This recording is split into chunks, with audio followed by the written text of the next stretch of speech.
ومن أحسن قولا ممن دعا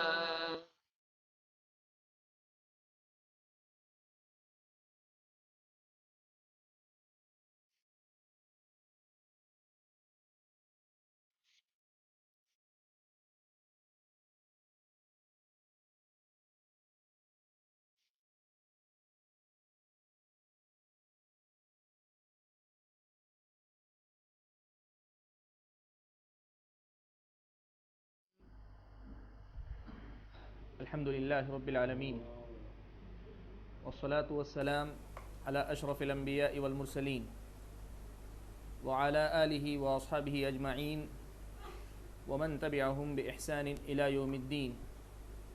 أما بعد، فأعوذ بالله من الشيطان الرجيم. بسم الله الرحمن الرحيم. يا أيها الذين آمنوا اتقوا الله حق تقاته ولا تموتن إلا وأنتم مسلمون.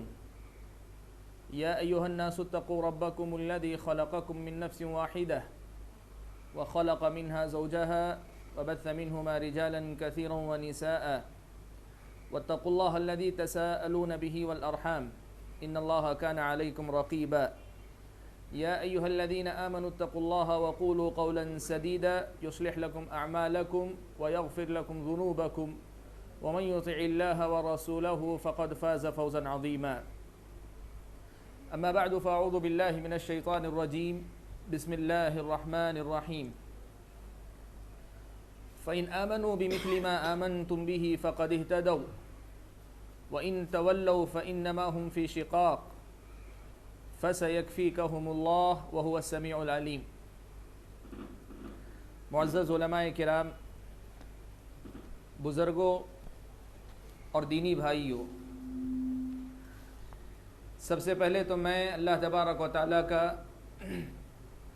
شکر ادا کرتا ہوں کہ اس نے آج یہاں آپ کے اس شہر میں کچھ دیر مل بیٹھنے اور کچھ بہت ہی اہم باتیں جن کا تعلق میری اور آپ کی زندگی سے ہے سننے سنانے کا موقع عطا فرمایا ہے۔ اللہ سے دعا کیجئے کہ اللہ تعالیٰ اس مجلس کو میرے اور آپ کے حق میں خیر کا باعث بنائے اور اس مجلس سے اللہ تبارک و تعالیٰ میرے اور آپ کے ایمان میں اضافہ فرمائے، آمین۔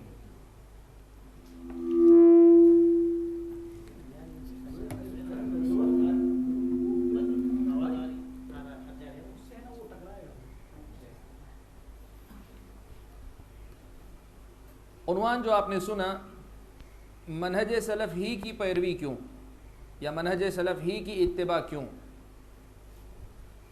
یہ اصل میں بہت اہم سوال ہے، اور یہ سوال تحقیق کی راہ میں بنیادی سوال، جو آدمی اس حقیقت سے واقف ہے کہ یہاں اختلاف ہے، یہاں مختلف منہج ہیں، مختلف طریقے ہیں، اور ہر کوئی کسی نہ کسی منہج کو کے بارے میں یہ دعویٰ کرتا ہے کہ وہی برحق ہے، یہی صحیح ہے، نجات کا راستہ یہی ہے۔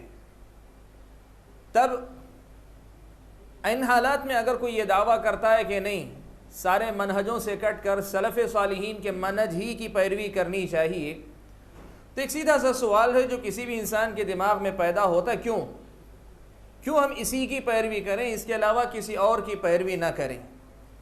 اور آج کی اس مجلس میں ہم اسی سوال کا جواب کتاب و سنت کی تعلیمات کی روشنی میں تلاش کرنے کی کوشش کرتے ہیں، دیکھتے ہیں کہ آخر کیوں اسی منہج کی پیروی ضروری ہے۔ اس موضوع کا آغاز میں منہج سلف کی وضاحت سے کرتا ہوں۔ ویسے تو بہت سارے بھائی جانتے ہی ہوں گے، لیکن جب ہم منہج سلف کہتے ہیں تو اس سے مراد کیا ہے، اس کا معنی کیا ہے، اس کا مطلب کیا ہے، یہ پہلے سمجھ میں آ جائے تو پھر یہ سوال سمجھ میں آئے گا کہ اسی کی اتباع کیوں کی جائے، کیوں ہم اسی کی اتباع کریں، اس کے علاوہ کسی اور کی طرف کیوں نہ دیکھیں۔ یہ سوال جو ہے بعد میں پیدا ہوگا۔ تو موضوع کا جو پہلا حصہ ہے وہ ہے منہج سلف۔ سلف کس کو کہتے ہیں؟ عربی زبان میں کل من سلفک فہو، کل من تقدمک فہو سلفک، جو بھی آپ سے پہلے گزر گیا وہ آپ کے سلف، یعنی گزرے ہوئے لوگوں کو کہتے ہیں سلف۔ جب دین کی اصطلاح میں، دین کے معاملے میں ہم یہ کہتے ہیں کہ یہ ہمارے سلف ہیں، تو مراد وہ ہیں جو دین کے معاملے میں ہم سے پہلے گزر چکے ہیں، ہم سے پہلے جو گزر چکے ہیں۔ کون گزرے ہیں؟ پیارے نبی صلی اللہ علیہ وسلم کے امتیوں کی اگر ہم بات کریں تو سب سے پہلے صحابہ ہیں، صحابہ کے بعد تابعین ہیں، تابعین کے بعد تبع تابعین ہیں، اور ان کے بعد جو ان کے نقش قدم پر چلیں، صحابہ کے، تابعین کے، تبع تابعین کے نقش قدم پر چلیں، ان کو ہم سلف کہتے ہیں۔ یعنی یہ وہ لوگ ہیں جو دین کے معاملے میں ہم سے پہلے گزر چکے ہیں، صحابہ، تابعین، تبع تابعین۔ بلکہ بعض اہل علم نے تو ایک حدیث کی روشنی میں نبی اکرم صلی اللہ علیہ وسلم کو بھی سلف کی تعریف میں داخل کیا، اللہ کے نبی صلی اللہ علیہ وسلم کو بھی سلف کی تعریف میں بعض اہل علم نے ایک حدیث کی روشنی میں داخل کیا۔ مختصر یہ ہے کہ جب ہم کہتے ہیں سلف تو اس سے مراد پیارے نبی صلی اللہ علیہ وسلم کے زمانے کے جو مسلمان صحابہ ہیں، تابعین ہیں، تبع تابعین ہیں، یہ اصل مراد۔ ان کے زمانے کے بعد کے بھی جو مسلمان ہیں وہ سلف میں داخل ہو سکتے ہیں، لیکن ایک شرط کے ساتھ، ایک شرط ہے۔ شرط یہ ہے کہ بعد میں آنے والے لوگ پہلے آنے والے لوگوں سے اختلاف نہ کریں کسی مسئلے میں، کسی مسئلے میں وہ پہلے والے لوگوں سے اگر مختلف ہوں گے تو یہ جو ہے سلف کی تعریف میں نہیں داخل ہوں گے، اس لیے کہ انہوں نے سلف کے طریقے سے اختلاف کیا۔ اور یہیں سے یہ معنی متعین کر لیں، ہر آدمی اپنے جو بزرگ ہیں، جو اپنے علماء ہیں، اپنے نیک لوگ ہیں، جو سابقین ہیں، ہر کوئی اپنے اسلاف کہتے ہیں، ہمارے اسلاف، ہمارے اپنے اسلاف۔ ایک مسلک کی بات کریں وہ کہیں گے ہمارے اسلاف، اپنے مسلک سے جڑے علماء کا نام لیں گے۔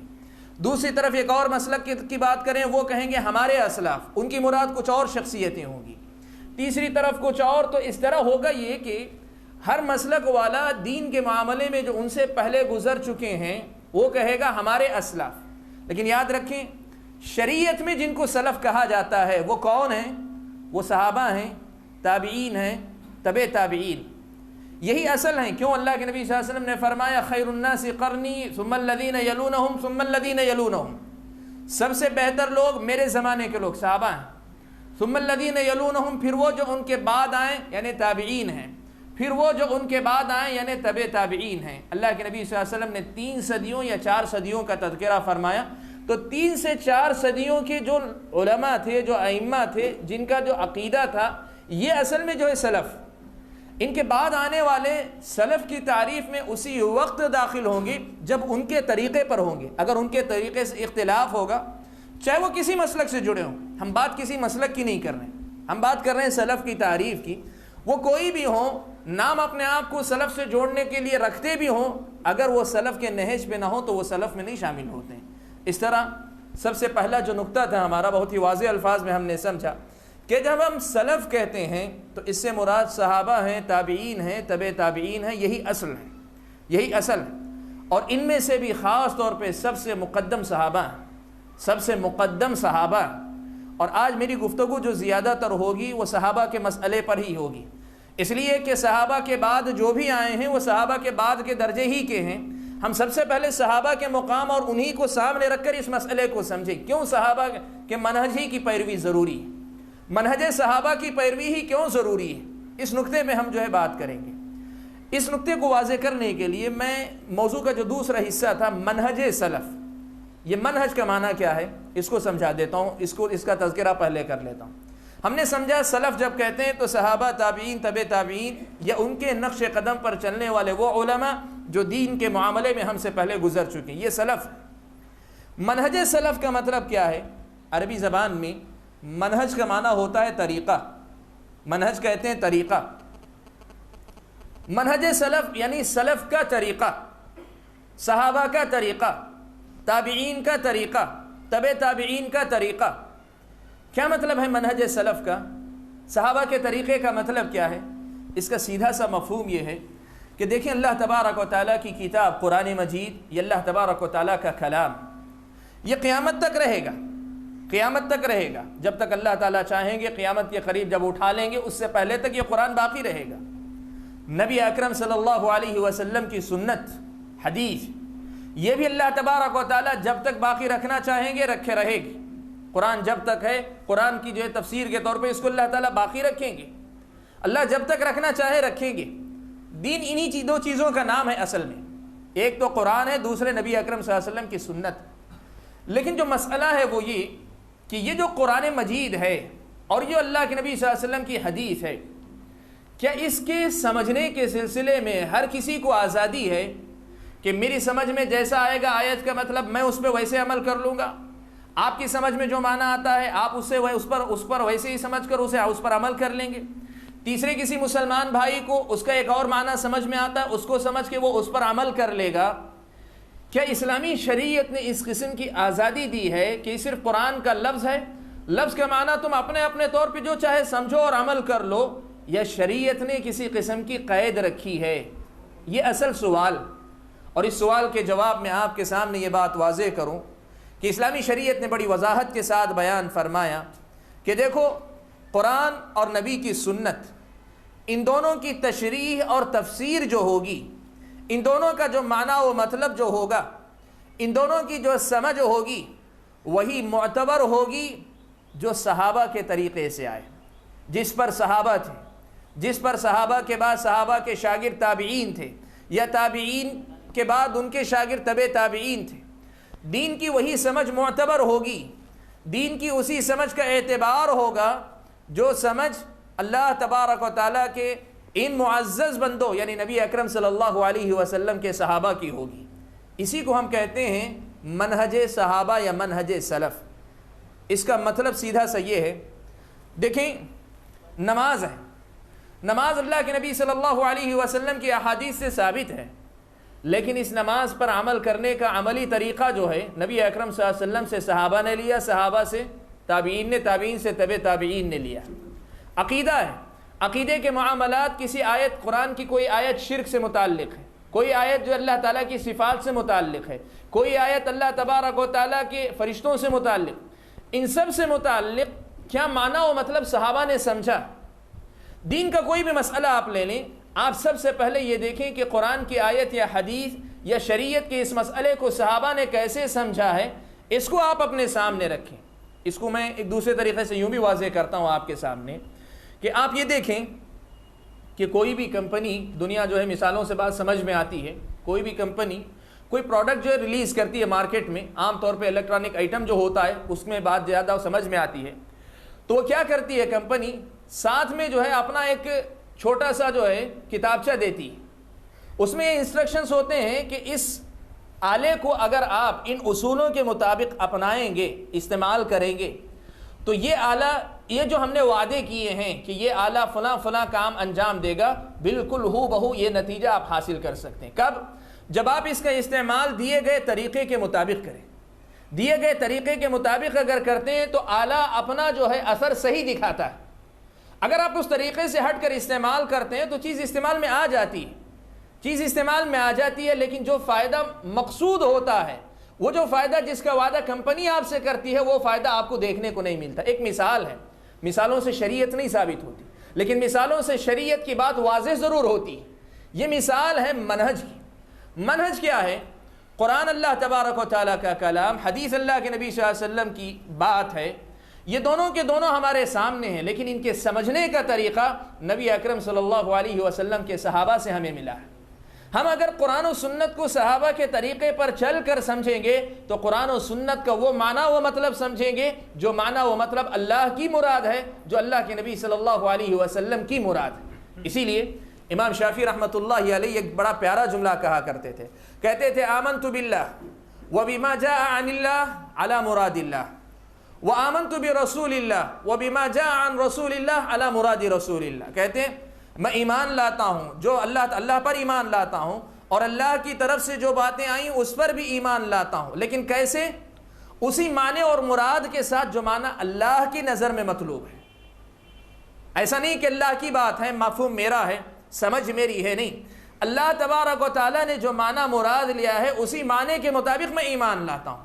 اور پھر کہتے تھے میں اللہ کے رسول پر ایمان لاتا ہوں، اور اللہ کے رسول صلی اللہ علیہ وسلم کی جو باتیں ہم تک پہنچی ان پر بھی ایمان لاتا ہوں، اور اسی معنی اور مطلب کے ساتھ لاتا ہوں جو اللہ کے رسول صلی اللہ علیہ وسلم کی مراد ہے. یہی اصل جو ہے سلفیت ہے، یہی منہج سلف ہے، یہی سلف صالحین کا طریقہ ہے، یہی ائمہ کا طریقہ ہے، یہی مجتہدین کا طریقہ ہے جو سنت کے مطابق چلنے والے تھے۔ یہی اصل طریقہ، اسی کو ہم جو ہے مطلب منہج سلف کہتے ہیں۔ خلاصہ کیا ہوا؟ منہج سلف کا مطلب یہ ہوا کہ ہم قرآن کی تفسیر میں، حدیث کا معنی متعین کرنے میں، شریعت کے کسی بھی مسئلے میں معنی اگر متعین کریں گے تو سب سے پہلے دیکھیں کہ صحابہ نے اس کا معنی کیا سمجھا، تابعین نے اس کا معنی کیا لیا، تبع تابعین نے اس کا کیا معنی نقل کیا، ہم یہ دیکھیں گے۔ اگر سارے صحابہ متفق ہو جاتے ہیں تب پھر بعد میں آنے والے وہ کوئی بھی ہوں، وہ اپنی جگہ پہ بہت بڑے علم والے ہوں گے، لیکن ان کا علم اس بات کی گواہی نہیں ہے کہ ان کی بات لی جانی چاہیے۔ کیوں؟ اس لیے کہ اللہ تبارک و تعالیٰ نے صحابہ کے طریقے پر چلنے کا حکم مجھ کو اور آپ کو دیا ہے، سلف کے نہج پر، سلف کے طریقے پر، یا اور واضح الفاظ میں منہج سلف کو اپنانے کی اللہ تعالیٰ نے تعلیم دی۔ کہاں دی ہے؟ قرآن مجید کے بے شمار مقامات، قرآن مجید کے بے شمار مقامات۔ سب سے پہلے جو آیت کریمہ سورہ بقرہ کی میں نے آپ کے سامنے پڑھی، اس میں اللہ تعالیٰ نے فرمایا، کہا فَإِنْ آمَنُوا بِمِثْلِ مَا آمَنْتُمْ بِهِ فَقَدِ اهْتَدَوْا۔ اگر یہ لوگ ایمان لے آئیں، خطاب صحابہ سے کیا جا رہا ہے اور بات کی جا رہی ہے یہودیوں کے بارے میں، یہودیوں کے بارے میں، مدینہ کے جو یہودی تھے ان کے بارے میں کہا جا رہا ہے کہ فَإِنْ آمَنُوا، اگر یہ یہودی ایمان لے آئیں، بِمِثْلِ مَا آمَنْتُمْ بِهِ، ویسا ایمان جیسے تم لوگ لائے ہو۔ کون ہے وہاں کے مخاطب اس وقت کے؟ صحابہ، سامنے صحابہ۔ کہا گیا یہ لوگ ایمان لے آئیں ویسا ایمان جیسا ایمان آپ لوگ لائے ہیں، فَقَدِ اهْتَدَوْا، تو یہ لوگ ہدایت یافتہ ہو جائیں گے۔ معلوم کیا ہوا؟ صرف ایمان لانے کا حکم نہیں ہے، ایمان بھی ویسا ایمان لانے کا حکم ہے جیسے صحابہ کا ایمان تھا، جیسے صحابہ کا ایمان تھا۔ معلوم یہ ہوا کہ سلف کے منہج کو شریعت میں اللہ تبارک و تعالیٰ نے مقام دیا ہے۔ بعض اوقات لوگ اس کو سمجھنے میں غلطی کرتے ہیں، کہتے ہیں کہ آپ لوگ ہمیشہ یہ کہتے ہیں کہ دو ہی چیزیں شریعت کا مرجع ہے، قرآن ہے، سنت ہے، اور ان دو کے علاوہ جو ہے کچھ نہیں، شریعت اصل یہی، باقی جو کچھ ہیں چاہے اجماع کی بات ہو یا قیاس کی بات ہو یہ سب قرآن کے تابع ہیں۔ تو پھر یہ تیسری چیز کہاں سے آ گئی؟ صحابہ کی پیروی کرنے والی بات۔ یاد رکھیں یہ تیسری کوئی چیز نہیں، یہ حقیقت کے اعتبار سے تیسری چیز نہیں، یہ حقیقت کے اعتبار سے انہی دو چیزوں کا خلاصہ، انہی دو چیزوں سے جڑی ہوئی حقیقت ہے، انہی دو چیزوں کی تعلیم ہے۔ قرآن میں اللہ تعالیٰ نے یہاں فرمایا، اور کئی مقامات ہیں، ایک اور مقام پہ اللہ تبارک و تعالیٰ نے فرمایا وَمَن يُشَاقِقِ الرَّسُولِ مِن بَعْدِ مَا تَبَيَّنَ لَهُ الْهُدَى، ہدایت کے واضح ہو جانے کے بعد جو رسول کے طریقے پر چلنے کے سلسلے میں بحث کرے، حجت کرے، یا رسول کے ساتھ جھگڑا کرے، وَيَتَّبِعْ غَيْرَ سَبِيلِ الْمُؤْمِنِينَ، اور مومنوں کے طریقے سے ہٹ کر کسی اور راستے پر چلے، تو کیا ہوگا؟ اللہ نے فرمایا نُوَلِّهِ مَا تَوَلَّى وَنُصْلِهِ جَهَنَّمَ، ایسے آدمی کو ہم خود اسی کے حوالے کر دیں گے اور اسے جہنم میں داخل کریں گے۔ دو باتیں یہاں بہت اہم ہیں نوٹ کرنے کی۔ ایک تو یہ کہ اللہ نے کہا ہدایت کے واضح ہو جانے کے بعد رسول کے ساتھ جو ہے جھگڑا کرے یا رسول کے ساتھ بحث کرے یا ان کے طریقے سے اختلاف کرے، یہ کہنے کے بعد اللہ تعالیٰ نے دوسری بات بیان فرمائی وَيَتَّبِعْ غَيْرَ سَبِيلِ الْمُؤْمِنِينَ، مومنوں کے راستے کو چھوڑ کر چلے۔ میرے بھائیو آپ یہ بات جانتے ہیں اچھی طریقے سے کہ اللہ تبارک و تعالیٰ کے قرآن میں کوئی کلمہ جو ہے زائد نہیں ہے، کوئی لفظ زائد نہیں، کوئی کلمہ زائد نہیں، کوئی لفظ زائد نہیں۔ اب اگر یہیں سے معنی پورا ہو جاتا کہ صرف نبی اکرم صلی اللہ علیہ وسلم کا نام لینا کافی ہو جاتا تو وَمَن يُشَاقِقِ الرَّسُولَ مِن بَعْدِ مَا تَبَيَّنَ لَهُ الْهُدَى سے مقصد پورا ہو گیا۔ پھر وَيَتَّبِعْ غَيْرَ سَبِيلِ الْمُؤْمِنِينَ کا یہ جو اضافہ اللہ تعالیٰ اس آیت میں رکھے ہیں، اس کا کیا معنی ہے؟ یہی وہ معنی ہے جس کو ہم سمجھانا چاہتے ہیں کہ دیکھو قرآن و سنت پہ چلنا ہے، لیکن طریقہ وہ ہونا چاہیے جو صحابہ کا تھا، اس لیے کہ قرآن کے نازل ہونے کے وقت جو مومن تھے وہ صحابہ تھے، نزول قرآن کے زمانے کے مومن صحابہ تھے۔ تو مومنوں کے طریقے سے ہٹ کر اگر کوئی چلے گا، اللہ نے واضح بات سنا دی نُوَلِّهِ مَا تَوَلَّى۔ سب سے پہلا مسئلہ تو ہم یہ کریں گے کہ ہم ہاتھ کھینچ لیں گے، اللہ تبارک و تعالیٰ کی ذمہ داری سے بری ہو جائیں۔ آپ جو اللہ تعالیٰ آپ کی ذمہ داری نہیں لیں گے، آپ کو آپ کے حوالے کر لیں گے۔ آپ جو طریقہ اپناتے ہیں اللہ اسی طریقے کے حوالے کر دیں گے، ہدایت کا سامان پھر آپ کو اللہ تعالیٰ نہیں دیں گے، اس لیے کہ آپ خود جو ہے صحابہ کے طریقے کو چھوڑ کر آپ خود جو ہے یہ فیصلہ کر رہے ہیں کہ آپ کو نہیں چاہیے صحیح طریقہ۔ تو نُوَلِّهِ مَا تَوَلَّى، وہ جو راستہ اپناتا ہے ہم اسی کے حوالے کر دیتے ہیں، وَنُصْلِهِ جَهَنَّمَ، ہم اسے جہنم میں داخل کریں گے۔ انجام جو ہوگا جب طریقے سے ہٹیں گے اور اللہ تعالیٰ ان سے بری ہو جائیں گے تو پھر جہنم ہی ہوگی، وساءت مصیرا، بہت برا ٹھکانہ ہے۔ تو قرآن مجید کی اس آیت سے جو بات میں واضح کرنا چاہ رہا تھا وہ یہ کہ ہم نے یہ جو بات کہی کہ قرآن اور سنت ہے، لیکن قرآن اور سنت کو سمجھنے کا جب معاملہ آتا ہے تو اس میں صحابہ کی سمجھ کو ہمیشہ مقدم رکھنا چاہیے، یہ دیکھنا چاہیے کہ صحابہ نے کیسے سمجھا ہے۔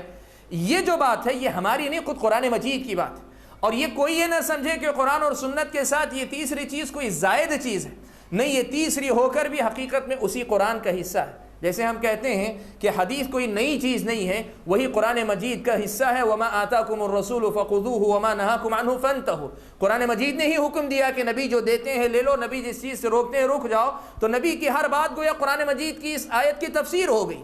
بالکل ویسے ہی صحابہ کے منہج کو اپنانا، یہ جو 2 آیتیں میں نے پڑھی اور ایسی کئی آیتیں قرآن مجید میں ہیں، وقت اس کی اجازت نہیں دیتا کہ میں ساری آیتوں کا احاطہ کروں، مقصد صرف یہ تھا کہ قرآن مجید کی یہ آیتیں یہ بتلاتی ہیں کہ صحابہ کے منہج کو اپنانا، صحابہ کے طریقے کو اپنانا، یہ جو ہے خود قرآن مجید کا حکم ہے، یعنی اللہ تبارک و تعالیٰ کا حکم ہے۔ اس لیے کہ قرآن مجید کوئی ایسی ویسی بات نہیں، یہ تو اللہ تعالیٰ کا کلام، اللہ تبارک و تعالیٰ کا کلام ہے یہ، اور اللہ تبارک و تعالیٰ کا یہ حکم ہے کہ ان کے طریقے پر چلا جائے۔ مطلب کیا ہوا؟ اب منہج سلف کی اس مختصر سی وضاحت کے بعد زندگی میں کہاں ہمیں ضرورت پیش آتی ہے، 1-2 مثالیں آپ کے سامنے دیتا ہوں۔ آپ جانتے ہیں مسائل امت کے درمیان بہت ہیں۔ مثال کے طور پہ اللہ کے نبی صلی اللہ علیہ وسلم اللہ تبارک و تعالیٰ کے نور سے پیدا کیے گئے کہ نہیں پیدا کیے گئے، ایک مسئلہ ہے، آپ کے پاس بھی ہے، سب کے پاس ہے، دنیا میں ایک مشہور مسئلہ، بہت سے لوگ موافق ہیں، بہت سے لوگ مخالف ہیں، سب ہے۔ طریقہ کیا ہونا چاہیے؟ ہم تلاش یہ کریں کہ صحابہ نے نبی اکرم صلی اللہ علیہ وسلم کو کیا سمجھا تھا، کہ اللہ کے نبی صلی اللہ علیہ وسلم کے بارے میں صحابہ کا عقیدہ یہ تھا کہ اللہ کے نبی صلی اللہ علیہ وسلم نور سے پیدا ہوئے تھے، اللہ کے نبی صلی اللہ علیہ وسلم اللہ کے نور کا حصہ تھے، کائنات سے پہلے اللہ کے نبی کی تخلیق ہوئی تھی، اور اللہ تبارک و تعالیٰ نے اللہ کے نبی کی خاطر ہی دنیا کو پیدا کیا تھا۔ جتنی باتیں آتی ہیں، آسان طریقہ یہ ہے کہ جو آیتیں پڑھ کر کچھ لوگ ثابت کرتے ہیں، دوسرے کچھ لوگ کچھ آیتیں پڑھ کے جو اس کا انکار کرتے ہیں، ان دونوں آیتوں کا مطلب صحابہ کے پاس کیا تھا، ان دونوں آیتوں کا مطلب صحابہ کے پاس کیا تھا، اور اگر نبی کی احادیث کا حوالہ دیا جاتا ہے، نبی کی ان حدیثوں کا معنی و مطلب صحابہ کیا سمجھتے تھے، اور آپ تلاش کریں، ملیں گے آپ کو، یقیناً ملے گا آپ کو یہ۔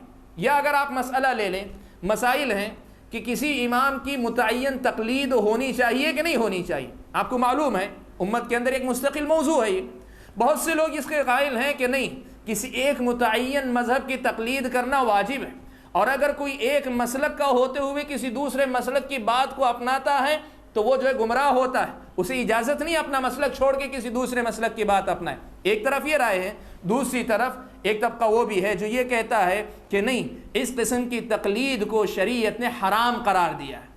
اب مسئلہ ہے ہم کیا کریں؟ جن صحابہ کے پاس دیکھیں، صحابہ کے سامنے بھی تو وہ آیتیں تھیں، جن آیتوں کو پڑھ کر تقلید کو ثابت کیا جاتا ہے یا جن آیتوں کو پڑھ کر تقلید کا انکار کیا جاتا ہے، یہ دونوں آیتیں صحابہ کے سامنے تھیں، صحابہ نے پڑھی، کیا مطلب لیا انہوں نے، ان کے پاس کیا طریقہ تھا؟ صحابہ کی طرف پلٹ کر جائیں۔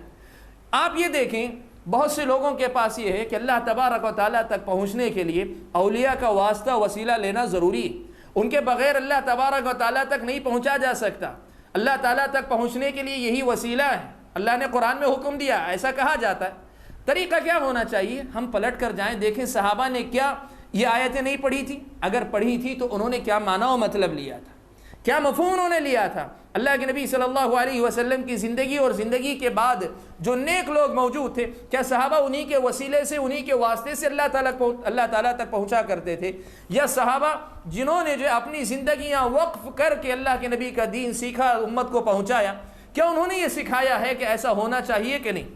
اگر وہ بتاتے ہیں کہ ایسا ہونا چاہیے، ہمیں دنیا کی کوئی پرواہ نہیں، رب کا قرآن ہے، نبی کی سنت ہے، اور صحابہ اس کا معنی و مطلب یہ سمجھاتے ہیں، تو پھر ہم کسی اور چیز کی طرف کیا دیکھیں؟ اور اگر وہ کہتے ہیں نہیں، ایسی کوئی چیز نہیں ملتی، ساری دنیا کریں، ہم یہ کہیں جو اللہ کی کتاب میں نہیں، جو نبی کی سنت میں نہیں، جو صحابہ نے نہیں سمجھا، وہ ہم کہاں سے سمجھنے لگے؟ میرے بھائیو، یہ بہت آسان مسئلہ ہے، بہت آسان مسئلہ ہے، اسی کو کہتے ہیں منہج سلف، اسی کو کہتے ہیں سلف صالحین کے منہج کو اپنانا، ان کے طریقے پر چلنا۔ آپ دیکھیں بہت سے لوگوں کے پاس تصوف کے نام پر، تصوف کے نام پر نفس کی تربیت کے لیے، انسان کے اپنے نفس کی تربیت کے لیے کہا جاتا ہے کسی شیخ یعنی جو ہے کوئی کسی نیک بزرگ کے ہاتھ پہ بیعت کرنا ضروری ہے، اور ان کے پاس جا کے اپنے نفس کی تربیت کروانی چاہیے، اور تربیت کے طریقے بھی بتائے جاتے ہیں کہ آپ کو مختلف قسم کے اذکار کا اہتمام کرنا چاہیے، صبح میں شام میں شیخ کے پاس بیٹھ کر آپ کو جو ہے صبح سے شام تک کی غلطیاں بتانی چاہیے تاکہ وہ آپ کی اصلاح کر سکیں۔ ایک سسٹم ہے، تصوف کا ایک اپنا نظام ہے۔ آپ دیکھیں تربیت کا یہ طریقہ کیا صحابہ کے پاس تھا کہ نہیں تھا؟ اگر یہ طریقہ صحابہ کے پاس تھا تو آئین جو اللہ تبارک و تعالیٰ کے حکم کے مطابق ہم اپنائیں گے، چاہے دنیا کچھ بھی کہے۔ لیکن اگر صحابہ کے پاس تربیت کا یہ طریقہ نہیں تھا تب پھر ہم اس طریقے سے جو برات کا اعلان کریں گے۔ مختصر یہ ہے، زندگی کے ہر معاملے میں، زندگی کے ہر مسئلے میں قرآن اور سنت یہ اللہ تبارک و تعالیٰ کی ہدایت کا سرچشمہ، یہ اللہ تبارک و تعالیٰ کے دین کی اصل ہیں، یہ اللہ تبارک و تعالیٰ کے دین کا خلاصہ ہیں، یہی بنیاد ہیں۔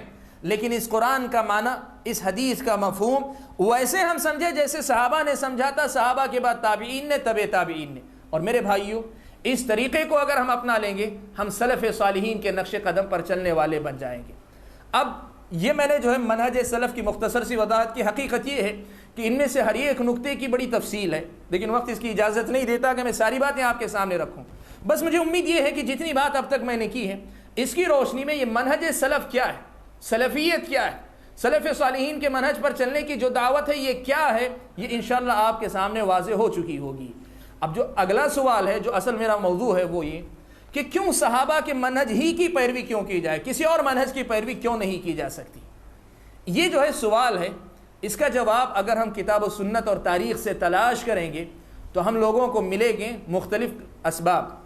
کئی ایسے اسباب ہیں جو صحابہ ہی کو جو ہے مقدم رکھتے ہیں، کئی ایسی بنیادیں ہیں کتاب و سنت میں کہ ان بنیادوں کے ہوتے ہوئے ہم یہ سوچ ہی نہیں سکتے کہ ہدایت کا سامان صحابہ کے طریقے سے ہٹ کر کسی اور طریقے میں ہو سکتا ہے۔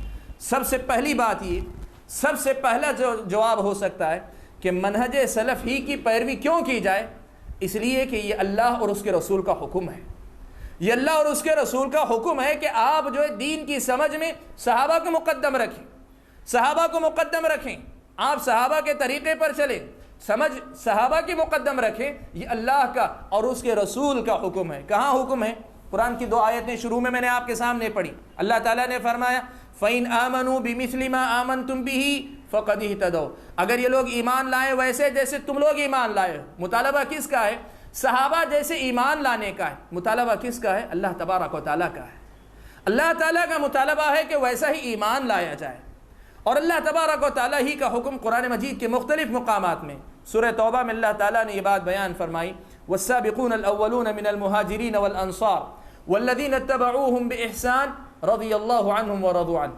کہا انصار اور مہاجرین میں جیسے سے جو سابقین اولین، انصار و مہاجرین میں سے جو ابتدا میں ایمان لے آئے اور جو بعد میں آئے اور ان کے نقش قدم پر چلے، اچھائی کے معاملے میں، نیکی کے معاملے میں ان کے نقش قدم پر چلیں۔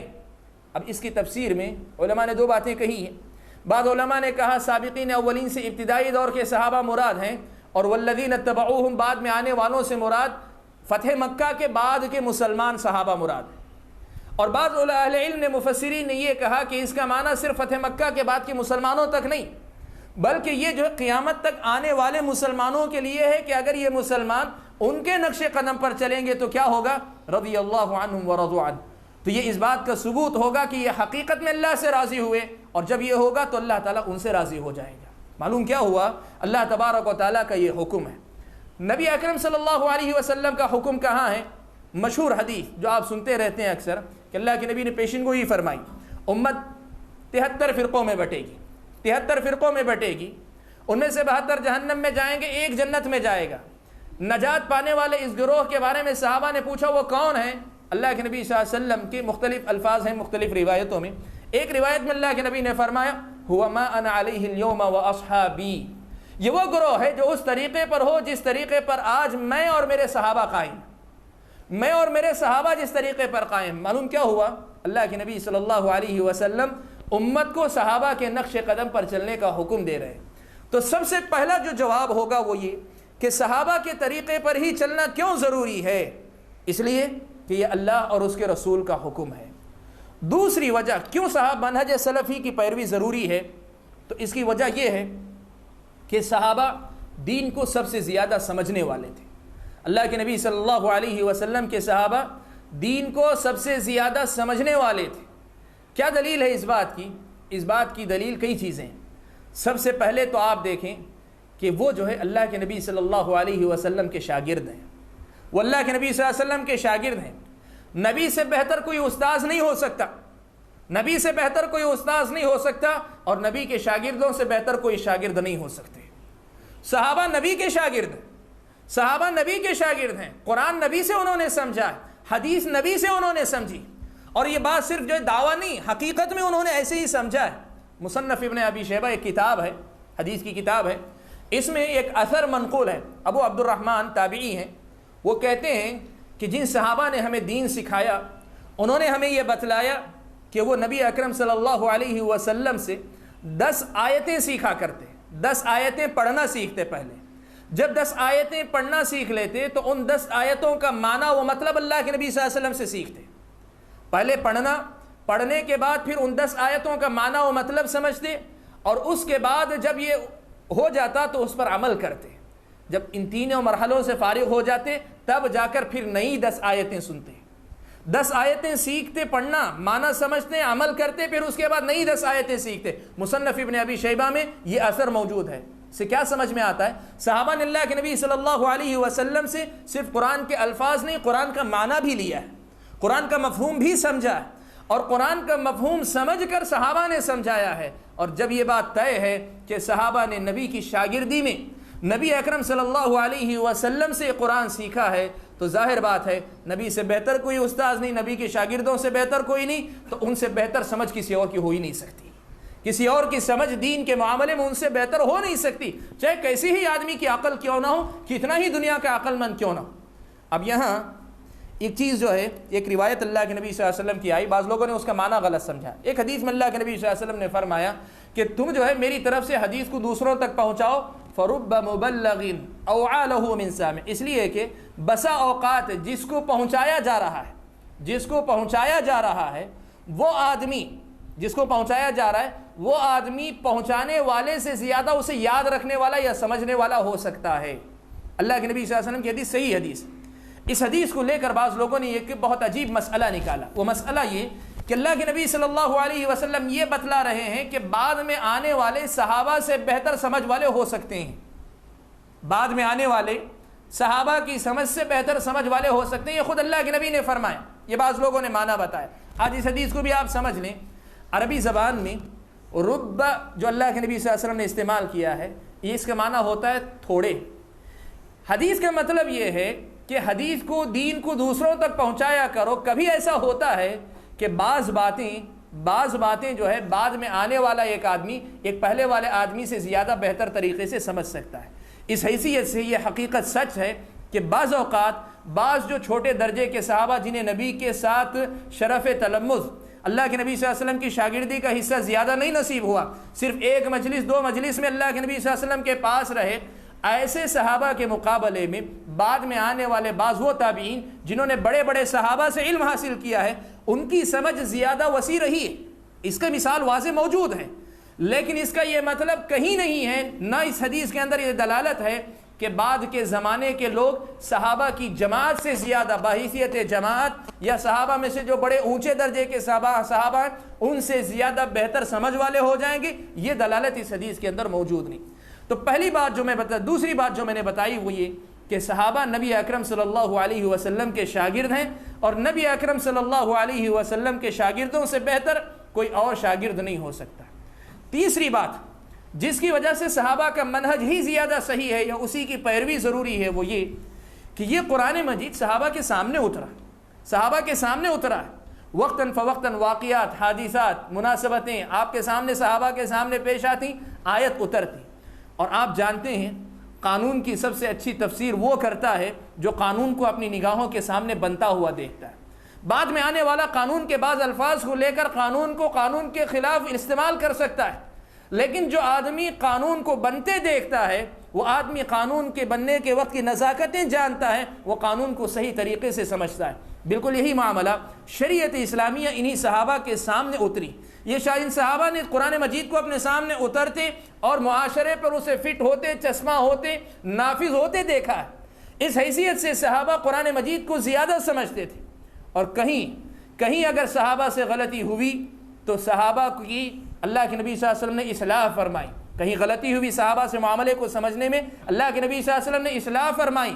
اور کبھی ایسا ہوا کہ کسی اور نے سمجھنے میں غلطی کی, صحابہ نے اسے معنی و مطلب سمجھایا. یہ جو بات میں نے کہی کہ قرآن کو اترتے اور قرآن کو چشمہ ہوتے صحابہ نے اپنے سامنے دیکھا ہے, اس کا ثبوت آپ جو ہے دو واقعات سے آپ کے سامنے دیتا ہوں.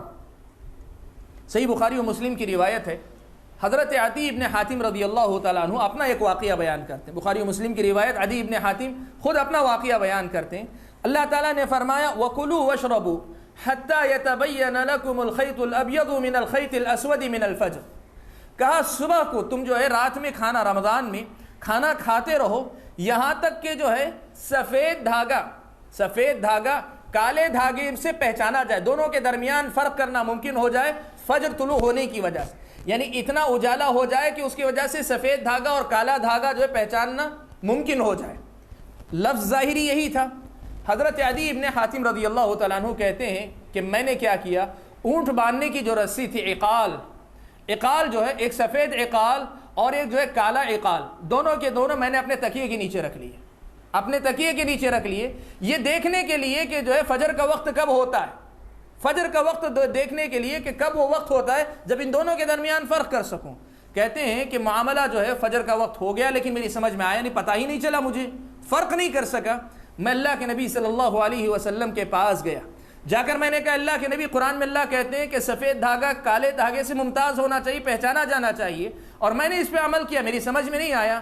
اللہ کے نبی صلی اللہ علیہ وسلم نے فرمایا کہ اے عدی, اس سے مراد حقیقت میں کالا اور سفید دھاگا نہیں ہے, اس سے مراد رات اور دن کی جو ہے حد ہے. یعنی رات کی جو حد ختم ہوتی ہے, دن کا اجالا جو شروع ہوتا ہے, جو لکیر بنتی ہے, اجالے کی ایک لکیر بنتی ہے, سیاہی کی ایک لکیر بنتی ہے, اور اس کا مشاہدہ آپ کر سکتے ہیں. شہروں میں شاید جو ہے ذرا مشکل ہو, روشنیاں یہاں زیادہ ہو تو دیکھنا مشکل ہوتا ہے. کبھی ذرا شہروں سے باہر نکلتے ہیں, فجر کے وقت آپ دیکھیں, آپ کو واضح طور پہ نظر آئے گا کہ اجالا ایک طرف سے جیسے جیسے بڑھتا آتا ہے, اندھیرا سمٹتا ہوا آتا ہے, واضح طور پہ ایک طرح لگتا ہے کہ سیاہ لکیر ختم ہو رہی ہے, سفید لکیر شروع ہو رہی ہے. اللہ کے نبی نے فرمایا یہ مراد ہے. اس سے کیا سمجھ میں آتا ہے, صحابہ سے اگر کہیں آیت کے معنی میں سمجھنے میں غلطی ہوئی, اللہ کے نبی صلی اللہ علیہ وسلم نے ان کی سمجھ کو درست کیا. گویا مطلب یہ ہوا کہ یہ سمجھ صرف سمجھ نہیں, یہ مصدقہ سمجھ ہے, اللہ کے نبی صلی اللہ علیہ وسلم کی طرف سے تصدیق شدہ سمجھ ہے. صحابہ کی سمجھ پر اللہ کے نبی صلی اللہ علیہ وسلم کی مہر لگی ہوئی. یہ بہت بڑی بات ہے جو اللہ کے نبی صلی اللہ علیہ وسلم نے بیان فرمائی. اور ایسا ہی ایک اور واقعہ آپ کو نقل کرتا ہوں, سنن ابی داؤد کی روایت ہے. ابو عمران کہتے ہیں کہ ہم لوگ جو قسطنطنیہ کی طرف گئے, قسطنطنیہ کو فتح کرنے کے لیے گئے. وہاں عبد الرحمن ابن خالد ابن ولید, یعنی حضرت خالد ابن ولید کے بیٹے ہمارے سپہ سالار تھے. کہتے ہیں جب ہم لوگ قسطنطنیہ کے قلعے کے قریب پہنچے تو ہم نے یہ منظر دیکھا کہ دشمن جو ہے پوری جو ہے مطلب فصیل کو گھیرے ہوئے کھڑا ہے اور بہت پوری تیاری کے ساتھ کھڑا. ایسے حالات میں ایک آدمی نے کیا کیا, اکیلے تنہا بڑھ کر آگے ان پر حملہ کر دیا. کن پر؟ جو دشمن کی فوج ہے اس پر. عام طور پر فوج سے ٹکرانے کے لیے پوری فوج جاتی ہے یا فوج کی ایک ٹکڑی جاتی ہے. جوش اور جذبے میں ایک آدمی گئے اور جا کر حملہ کر دیا تو بعض لوگوں نے ان سے کہا, لوگوں نے جو اس کو روکا, اس آدمی کو روکا اور کہا کہ لا تلقوا بأیدیکم الی التہلکہ. قرآن مجید کی ایک آیت کریمہ پڑھی. آیت کا معنی کیا ہے؟ تم اپنے آپ کو ہلاکت میں مت ڈالو, تم اپنے آپ کو ہلاکت میں مت ڈالو. کہنے والوں کا مطلب کیا تھا؟ کہنے والوں کا مطلب یہ تھا کہ اللہ تعالیٰ حکم دیتے ہیں کہ تم اپنے آپ کو ہلاکت میں مت ڈالو, اس طرح تم اگر جا رہے ہو تو تمہاری جان کا دھوکہ ہو سکتا ہے, تو یہ تم اپنے آپ کو ہلاکت میں مبتلا کر رہے ہو. یہ کہنے والوں نے کہا. ابو عمران کہتے ہیں, ابو داؤد کی روایت ہے کہ حضرت ابو ایوب انصاری رضی اللہ تعالیٰ عنہ موجود تھے لشکر کے اندر. حضرت ابو ایوب انصاری رضی اللہ تعالیٰ عنہ لشکر میں موجود تھے. انہوں نے کہا کہ لوگوں, تم آیت کا معنی غلط بتا رہے ہو. یہاں تو یہ آدمی جہاد کرنے کے لیے جہاد کے جذبے سے جا کے لڑ رہا ہے, دشمن سے جہاد کے جذبے سے جا کر لڑ رہا ہے. آیت کریمہ تم جو ہے اسے روکنے کے لیے آیت کا استعمال کر رہے ہو، جبکہ آیت کریمہ جہاد کرنے کا حکم دینے کے لیے آئی تھی۔ کیسے؟ کہا حضرت ابو ایوب انصاری نے کہ اللہ کے نبی صلی اللہ علیہ وسلم کے زمانے میں جب فتوحات عام ہوئی تو فتوحات کے عام ہونے کے بعد ہمارا یہ معاملہ ہوا کہ ہم نے کیا کیا، جہاد کو چھوڑ کر مال و دولت لے کر اپنے آپ کو جو ہے مطمئن زندگی گزارنے والا بنا لینا چاہا۔ ہم نے چاہا کہ سب چھوڑ چھاڑ کر ہم اپنے گھروں میں بیٹھ جائیں، اب اللہ تعالیٰ کی طرف سے مال ہے، دولت ہے، گھروں پہ بیٹھ جائیں۔ تو اللہ تعالیٰ نے حکم دیا وَأَنفِقُوا فِي سَبِيلِ اللَّهِ وَلَا تُلْقُوا بِأَيْدِيكُمْ إِلَى التَّهْلُكَةِ کہ اللہ کا دیا ہوا مال خود بیٹھ کر کھانے پینے کے لیے نہیں، اللہ کی راہ میں خرچ کرو اور اپنے آپ کو ہلاکت میں مت ڈالو، یعنی جہاد کو چھوڑ دو نہیں، اس لیے کہ جہاد چھوڑو گے تو تم ہلاکت میں مبتلا ہو جاؤ گے۔ مطلب کیا ہوا؟ سارے واقعے کا خلاصہ لا تلقوا بأيديكم إلى التهلكة ایک آیت ہے کریمہ۔ اس آیت کا معنی بعض لوگوں نے جو ہے جہاد سے روکنے کے لیے استعمال کرنا چاہا۔ حضرت ابو ایوب انصاری رضی اللہ تعالیٰ عنہ نے کہا معنی غلط لے رہے ہو تم، معنی تو اس آیت کا یہ ہے کہ تم کو جہاد میں آگے بڑھ کر جانا چاہیے۔ معلوم کیا ہوا میرے بھائیوں؟ میں نے جو بات کہی کہ اللہ کے نبی صلی اللہ علیہ وسلم کے صحابہ کی سمجھ کی پیروی اس لیے ضروری ہے کہ یہ سمجھ اس کو آپ کہیں کراس چیک ہو چکی، اس کو کراس چیک کیا جا چکا ہے، اس کی تصدیق ہو چکی، اس کو پرکھ لیا گیا ہے، اس کو جانچا گیا ہے، اسی لیے اس کے نقش قدم پر چلنا میرے اور آپ کے لیے ضروری ہے۔ یہ تیسرا مسئلہ یہ بھی کہ منہج سلف کی اتباع اس لیے بھی ضروری ہے کہ یہ معیار ہے ہدایت کا، یہ معیار ہے ہدایت کا۔ اللہ تبارک و تعالیٰ نے کیا فرمایا؟ کہا فَإِنْ آمَنُوا بِمِثْلِ مَا آمَنْتُمْ بِهِ فَقَدْ اهْتَدَوْا اگر یہ لوگ ایمان لائیں ویسا جیسا تم لوگ ایمان لائے، فَقَدْ اهْتَدَوْا تو یہ لوگ ہدایت یافتہ ہو گئے، یہ لوگ ہدایت یافتہ ہو گئے۔ گویا معیار ہے صحابہ معیار ہے ہماری اور آپ کی سمجھ کو پرکھنے کے لیے کہ ہماری سمجھ جو ہے دین کے معاملے میں وہ صحیح ہے یا غلط۔ ہم دو آدمی اختلاف کر سکتے ہیں، میں بھی عالم تو بھی عالم، میں بھی فلاں تو بھی فلاں، ہم دونوں دعوے کر سکتے ہیں، لیکن فیصلہ کون کرے گا؟ فقد اہتدوا صحابہ کے طریقے پر جاؤ، وہ ہدایت کے معیار ہیں۔ آپ کی سمجھ سے صحابہ کے طریقے کے مطابق آپ ہدایت یافتہ، ہماری سمجھ ہدایت صحابہ کے طریقے کے مطابق اللہ کے فضل سے ہم ہدایت یافتہ، کسی تیسرے بھائی کی سمجھ اگر صحابہ کی سمجھ کے مطابق تو وہ ہدایت یافتہ۔ تو صحابہ کی پیروی اس لیے ضروری ہے کہ اللہ تبارک و تعالیٰ نے ان کی سمجھ کو ہدایت کا معیار بتایا۔ یقیناً دلیل نہیں، صحابہ کے اپنے اقوال دلیل نہیں ہیں حدیث کے مقابلے میں، قرآن کے مقابلے میں، لیکن قرآن اور سنت کو جب سمجھنے کی بات آتی ہے تو سمجھنے کے معاملے میں صحابہ کی سمجھ ہماری اور آپ کی سمجھ کے مقابلے میں مقدم ہے۔ اسی لیے اللہ کے نبی صلی اللہ علیہ وسلم کے صحابہ اس بات کا خیال رکھا کرتے تھے۔ آپ کو معلوم ہے خوارج ایک فرقہ ہے، گمراہ فرقہ۔ اللہ کے نبی صلی اللہ علیہ وسلم کی زندگی میں ایک آدمی نے ابتدا کی تو اللہ کے نبی نے پیشن گوئی کی تھی کہ ایک فرقہ نکلے گا، خوارج آئے اور حضرت علی رضی اللہ تعالیٰ عنہ کے سے جو ہے لڑائی کر رہے تھے۔ حضرت علی رضی اللہ تعالیٰ عنہ نے حضرت ابن عباس رضی اللہ تعالیٰ عنہما کو بھیجا کہ جائیں، جا کر ذرا خوارج کے ساتھ بات چیت کر کے آئیں۔ وہ جو مارنے پہ تلے ہیں، خوارج کا مسئلہ یہ تھا، وہ یہ سمجھتے تھے کہ حضرت علی رضی اللہ تعالیٰ عنہ اور آپ کے ساتھی، حضرت معاویہ رضی اللہ تعالیٰ عنہ اور آپ کے ساتھی سب کے سب کافر ہو چکے ہیں بعض مسائل میں غلطی کی وجہ سے۔ غلطی نہیں تھی، ان کی اپنی خوارج کی سمجھ کے مطابق صحابہ حضرت علی اور ان کے ساتھی، معاویہ اور ان کے ساتھی رضی اللہ عنہم اجمعین غلطی پر ہیں۔ اس لیے انہوں نے کیا کیا؟ ان کو کافر قرار دیا اور ان کے خلاف باقاعدہ لڑائی لڑی خوارج نے۔ حضرت ابن عباس رضی اللہ تعالیٰ عنہ خوارج کے پاس پہنچے۔ جب خوارج کے پاس پہنچے تو حضرت ابن عباس رضی اللہ تعالیٰ عنہ نے مناقشہ کیا، بحث کی ان سے۔ جن باتوں کے حوالے سے حضرت ابن عباس نے خوارج کو سمجھانا چاہا ان میں سے ایک حوالہ یہ بھی تھا کہ حضرت ابن عباس نے پوچھا کہ دیکھو نبی کے صحابہ کتنے ہیں؟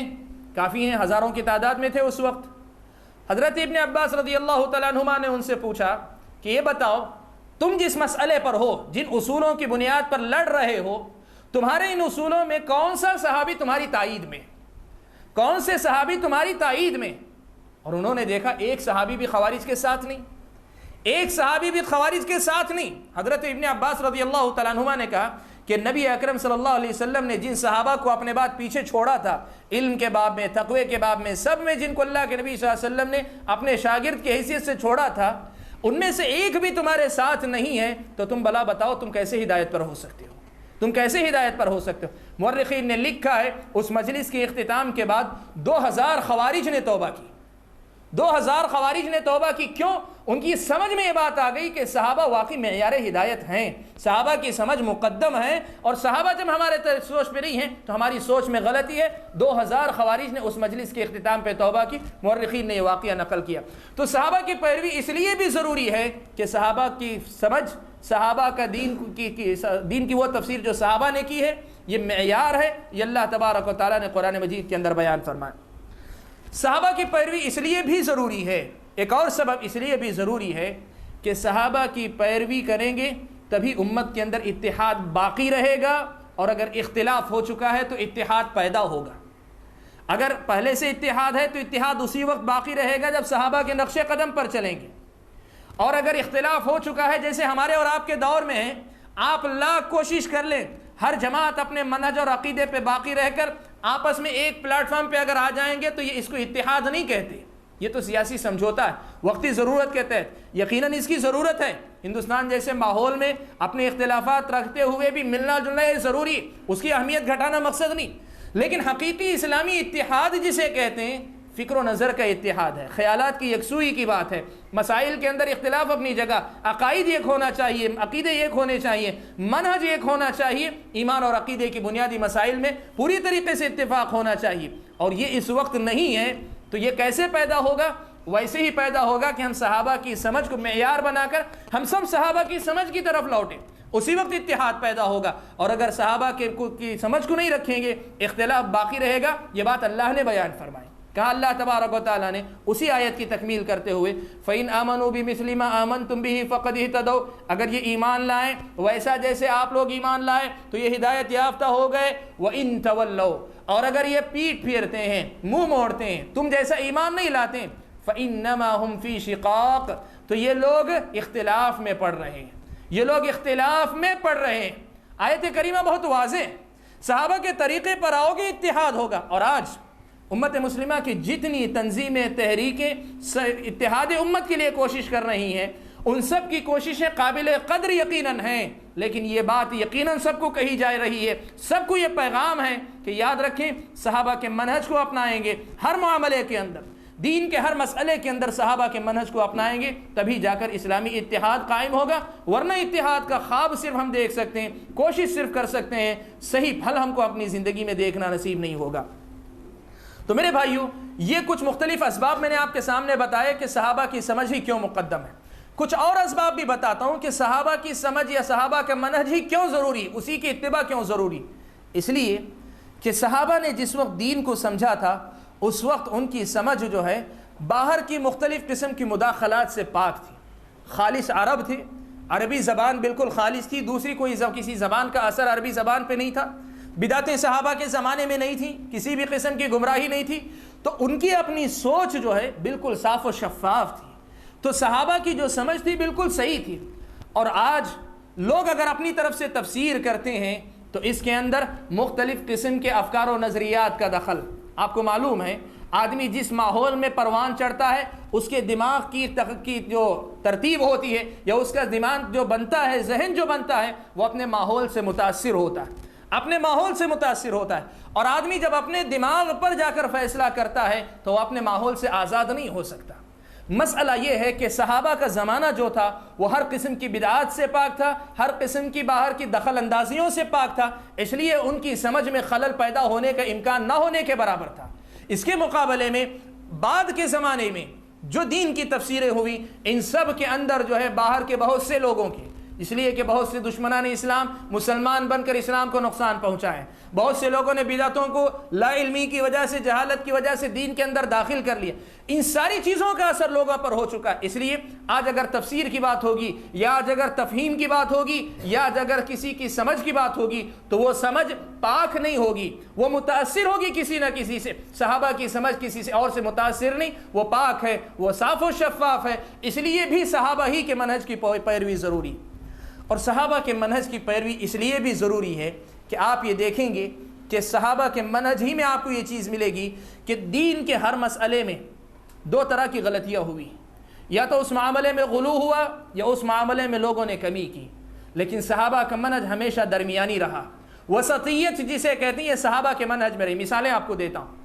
اللہ کے نبی صلی اللہ علیہ وسلم کے گھرانے کے لوگ، آل بیت، ان سے خصوصی محبت رکھنا یہ اللہ کے نبی صلی اللہ علیہ وسلم کا حکم ہے، یہ ایمان کی علامت ہے خصوصی محبت رکھنا۔ لیکن اس میں دو فرقوں نے غلطی کی۔ ایک طرف شیعوں کا مسئلہ ہے، انہوں نے آل بیت کی محبت کے نام پہ غلو کیا، حد سے آگے نکل گئے۔ اور دوسری طرف ناصبی ہیں، نواصب ہیں، ان لوگوں نے کیا کیا؟ آل بیت کے ساتھ دشمنی کی۔ لیکن ان دونوں کے درمیان سلف صالحین کا، صحابہ کا، سلفیت کا اصول یہ ہے کہ صحابہ سے محبت کی جانی چاہیے ویسے جیسے اللہ کے نبی صلی اللہ علیہ وسلم نے سکھلائی ہے، نہ تو شیعہ کی طرح غلو کیا جائے، نہ نواصب کی طرح صحابہ کے آل بیت سے جو بے اعتنائی اختیار کی جائے۔ یہ ایک مسئلے میں آپ ایسے ہی دیکھیں، ہر مسئلے کے اندر، دین کے ہر مسئلے کے اندر یہی مسئلہ ہوا، ہر مسئلے کے اندر یہی ہوا۔ قدریہ کی بات کریں، تقدیر کے مسئلے میں کچھ لوگوں نے یہ کہا کہ اللہ تبارک و تعالیٰ نے جو ہے تقدیر لکھ دی ہے تو اب ہم سب مجبور محض ہیں، ہم سب مجبور ہیں، ہمیں کوئی اختیار نہیں۔ یہ غلطی تھی ان کی۔ دوسری طرف کچھ لوگوں نے کہا کہ نہیں، انسان اتنا مختار ہے، اتنا اختیار ہے انسان کو کہ اللہ تبارک و تعالیٰ کو معلوم بھی نہیں ہوتا بندہ کیا کرنے والا ہے، بندہ کرتا ہے تب جا کر اللہ تعالیٰ کو معلوم ہوتا ہے۔ دو طرف، کچھ لوگوں نے انکار کیا تقدیر کا اور کچھ لوگوں نے تقدیر کو ثابت کیا، تو ایسے ثابت کیا کہ انسان کا اختیار چھین لیا۔ اہل سنت ان دونوں کے درمیان ہے دین کے ہر مسئلے کے اندر۔ خوارج کی بات کریں، خوارج نے کیا کیا؟ دو قسم کے لوگ آئے۔ خوارج نے کیا کیا؟ انکار منکر یعنی برائی سے روکنے کے نام پر مسلمان حکمران کے خلاف بغاوت کو دین کا نام دیا، اور ان کے مقابلے میں کچھ لوگ وہ آئے جنہوں نے کیا کیا؟ حکمرانوں کے ہر معاملے کو شریعت کا مسئلہ بتانے کی کوشش کی۔ یہ دونوں طرف غلطی پر تھے۔ شریعت اسلامیہ کے اس معاملے کے اندر صحابہ کا منہج صحیح تھا، صحابہ نے یہ حد متعین کی کہ خوارج کا جو طریقہ یہ بھی غلط ہے، اور جو لوگ حکمرانوں کے تلوے چاٹنے کا مزاج رکھتے ہیں، ہر حال میں جو ہے ان کی بات کو دین کی بات ثابت کرنے پہ تلے رہتے ہیں، یہ بھی غلط ہے۔ درمیان میں منہج یہ ہے کہ ہر ایک کی بات کی طرح حکمران کی بات کو بھی شریعت کی روشنی میں دیکھا جائے گا، جو شریعت کے مطابق حکم ہوگا سر آنکھوں پر ہوگا، اس لیے کہ وہ اس کا نہیں، اللہ اور اس کے رسول کا حکم ہے، اور اگر شریعت سے اختلاف کا حکم دیتا ہے ہم اس کی وہ بات نہیں مانیں گے، بقیہ معاملات میں اس کی اطاعت کریں گے۔ ہر مسئلے میں صحابہ کی سمجھ درمیانی سمجھ ہے، نہ تو غلو ہے نہ اس میں کسی قسم کی کمی، افراط اور تفریط سے پاک صحابہ کی سمجھ ہے۔ اور آخری سبب جو آج کی اس مجلس میں ذکر کرنا چاہوں گا کہ منہج سلف کی پیروی اس لیے بھی ضروری ہے کہ سلف صالحین کے نہج پر آپ چلیں گے اور دین کو ان کے طریقے پر سمجھیں گے، یہ دین بہت آسان ہو جائے گا، یہ دین بہت آسان ہو جائے گا، بہت آسان ہو جائے گا۔ اس کے مقابلے میں کسی اور منہج یا طریقے کو آپ اپنائیں گے، کسی اور طریقے پر اگر آپ چلیں گے تو ہوگا یہ کہ یہ دین بہت مشکل آپ کے لیے ہو جائے گا۔ آپ کے سامنے وقت اجازت نہیں دیتا کہ بہت ساری باتیں نقل کروں، صرف ایک حوالہ نقل کرتا ہوں۔ امام راضی کو آپ سب جانتے ہیں، بہت سے لوگ جانتے ہیں، بہت بڑا نام ہے تاریخ اسلام میں، علم کا سمندر کہیے، لیکن منطق اور فلسفہ اور تصوف وغیرہ کے ابواب میں داخل ہو کر بہت سے معاملات میں صحابہ کے منہج سے ہٹ کر انہوں نے غلطی کی۔ غلطی کرنے کے باوجود امام راضی کا ایک اعتراف ہے، وہ خود کہتے ہیں لقد تأملت الطرق الكلامية والمناهج الفلسفية فرأيتها لا تشفي عليلا ولا تروي غليلا۔ کہتے ہیں کہ میں نے علم کلام کے جتنے طریقے تھے ان سب پہ غور کر لیا، اور فلسفے کے جتنے منہج تھے ان سب پہ میں نے غور کر لیا، تو حقیقت جو میں نے پائی، امام راضی کا کہنا ہے جو خود اس باب کے امام ہیں، وہ کہتے ہیں میں نے یہ پایا کہ رأیتها لا تشفی علیلا، یہ کسی بیمار کو شفا نہیں دیتی، جس کو جو ہے جس کے ایمان میں کمزوری ہو، جس کے ایمان میں بیماری لگ چکی ہو، لا تشفی علیلا، کسی بیمار کو شفا نہیں دیتی، ولا تروی غلیلا، نہ کسی پیاسے کو جو ہے سیراب کرتے ہیں۔ یہ طریقے، یہ علم کلام کے اصول، یہ فلاسفہ کے اصول اور ان کے مناہج، یہ سب میں غور کر کے دیکھ چکا ہوں۔ اور یہ کہنے کے بعد کہتے ہیں کہ دیکھو ان سب کے مقابلے میں وَرَأَيْتُ أَقْرَبَ الطُّرُقِ، میں نے یہ دیکھا کہ حقیقت سے قریب اور سب سے آسان جو طریقہ ہے وہ قرآن مجید کا طریقہ ہے کہ سیدھے سادے الفاظ میں قرآن جو کہتا ہے اس پر ایمان لے آؤ، بات ختم کر۔ اور صحابہ کا یہی طریقہ تھا۔ صحابہ خواہ کی تفصیلات میں، بلا وجہ کی تفصیلات میں نہیں داخل ہوا کرتے۔ رب نے کہا ایمان لے آتے، اللہ نے کہا اللہ کی صفت میں اللہ کا ہاتھ ہے، کہتے اللہ کا ہاتھ ہے، کیسا ہے اللہ بہتر جانتا ہے۔ علم کلام اور فلسفے کے ماننے والوں نے یہاں مسائل کھڑے کیے، کہا اگر کہیں گے اللہ کا ہاتھ ہے تو انسان کو بھی ہاتھ ہے، اللہ اور انسان دونوں ایک جیسے ہو جائیں گے، اس لیے ہم کہیں گے اللہ تعالیٰ کو ہاتھ نہیں، پھر کیا معنی ہوگا؟ اس کا معنی یہ ہو سکتا ہے، نہیں یہ ہو سکتا ہے، نہیں یہ ہو سکتا ہے، ایک لمبی بحث کی۔ امام رازی کہتے ہیں اس قسم کے سارے مسائل پہ غور کرنے کے بعد مجھے یہ بات سمجھ میں آئی کہ علم کلام کے طریقے بھی کچھ فائدہ نہیں پہنچاتے، فلاسفہ کا منہج بھی فائدہ نہیں پہنچاتا، ان سب کے مقابلے میں حقیقت سے قریب اگر کسی کا طریقہ ہے وہ قرآن کا طریقہ ہے کہ اس بات میں اگر پڑھو اللہ تعالیٰ کی سیدھی سادی باتیں، صاف باتیں جو بالکل واضح باتیں ہیں، ان کو پڑھو اور ان پر ایمان لاؤ، اور یہی صحابہ کا طریقہ تھا، یہی صحابہ کا طریقہ تھا۔ تو میرے بھائیوں، آج آپ کے سامنے اس مجلس میں میں نے یہ کوشش کی کہ منہج سلف ہی کی اتباع کیوں ضروری ہے یہ آپ کے سامنے واضح کروں۔ میں امید یہ کرتا ہوں کہ اس منتشر گفتگو ہی کہیے میں جو باتیں آپ کے سامنے آئیں ان کی روشنی میں یہ بات یقیناً آپ کو کم از کم اتنی تو سمجھ میں آئی ہوگی کہ دین کے مسائل میں اپنے آپ کو بہت بڑا علامہ سمجھنے یا اپنے امام کو، اپنے عالم کو بہت بڑا علامہ سمجھنے سے بہتر یہ ہے یا بلکہ واجب یہ ہے کہ ہم اپنے اوپر سب پر جو ہے ان کو مقدم رکھیں جن کی امامت سب کے نزدیک مسلم ہے۔ سبھی صحابہ کو مانتے ہیں تو صحابہ کو ماننا صرف محبت کے لیے نہیں، صرف عقیدت کے لیے نہیں، صحابہ کو حقیقت میں ماننا یہ ہے کہ ہم ان کی فہم کو، ان کی سمجھ کو دین کے معاملے میں لائیں، لا کر دیکھیں کہ صحابہ نے کیسے سمجھا۔ دین کا کوئی مسئلہ ایسا نہیں ہے جہاں آپ کو حیران ہونا پڑے۔ یقین مانیے صحابہ کرام رضوان اللہ تعالی علیہم اجمعین کے آثار اہل علم نے نقل کیے، تقریباً حدیث کی سبھی کتابوں میں ملتی ہیں، لیکن بالخصوص مصنف ابن ابی شیبہ یا مصنف عبد الرزاق، یہ دو کتابیں ایسی ہیں جس میں صحابہ کے آثار بہت زیادہ حدیثوں کے ساتھ ساتھ۔ تو حدیثوں کے معنی کو سمجھنے کے لیے، آیتوں کا معنی متعین کرنے کے لیے، امت کے اندر جو مسائل اختلافی ہیں ان کو سمجھنے کے لیے آپ صحابہ کی سمجھ کو معیار بنا لیں، آپ کا دین آپ کے لیے آسان ہو جائے گا اور جنت کا راستہ آپ کے لیے بڑا آسان ہو جائے گا۔ تو میں آج کی اپنی اس ملاقات میں اپنی گفتگو کو اسی پر ختم کرتے ہوئے اللہ تبارک و تعالیٰ سے دعا یہ کرتا ہوں کہ اللہ تعالیٰ مجھے اور آپ سب کو منہج سلف کی اس اہمیت کو سمجھنے کی توفیق عطا فرمائے، امت کو سمجھانے کی توفیق عطا فرمائے، اسی کے مطابق اللہ کی رضا اور خوشنودی کی خاطر ہم سب کو چلنے کی توفیق عطا فرمائے۔ اللہ تبارک و تعالیٰ جب تک دنیا میں رکھے ایمان اور اسلام پر قائم رکھے، اور جب اپنے پاس بلائے تو ایمان کی حالت میں بلائے۔ آمین وآخر دعوانا ان الحمد للہ رب العالمین۔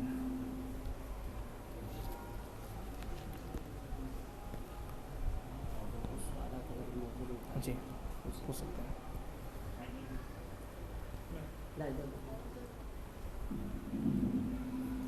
الحمدللہ ابھی ہم نے بہت ہی تفصیل کے ساتھ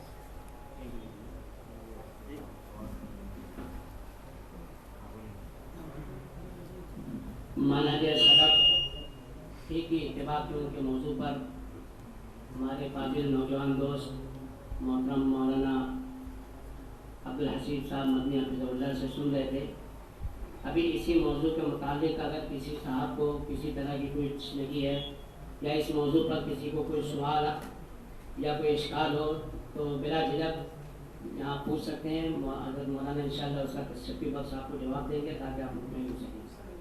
منہج سلف کی اتباع کے متعلق اگر کسی کے ذہن میں کوئی سوال ابھر رہا ہو تو بلا جھجک آپ پوچھ سکتے ہیں۔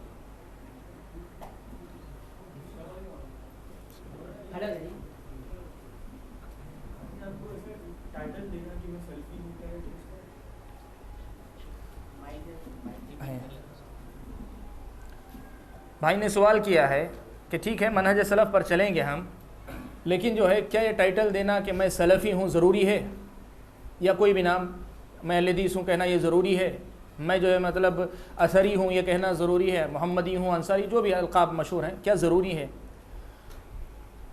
اللہ کے نبی صلی اللہ علیہ وسلم کے صحابہ کا جو ابتدائی زمانہ تھا، جیسے میں نے کہا اس مسئلے میں ہم صحابہ کی طرف لوٹتے ہیں، خود اس مسئلے میں بھی صحابہ کی طرف لوٹتے ہیں، جیسے میں نے کہا ہر مسئلے کے اندر انشاءاللہ رہنمائی صحابہ کے پاس موجود ہے۔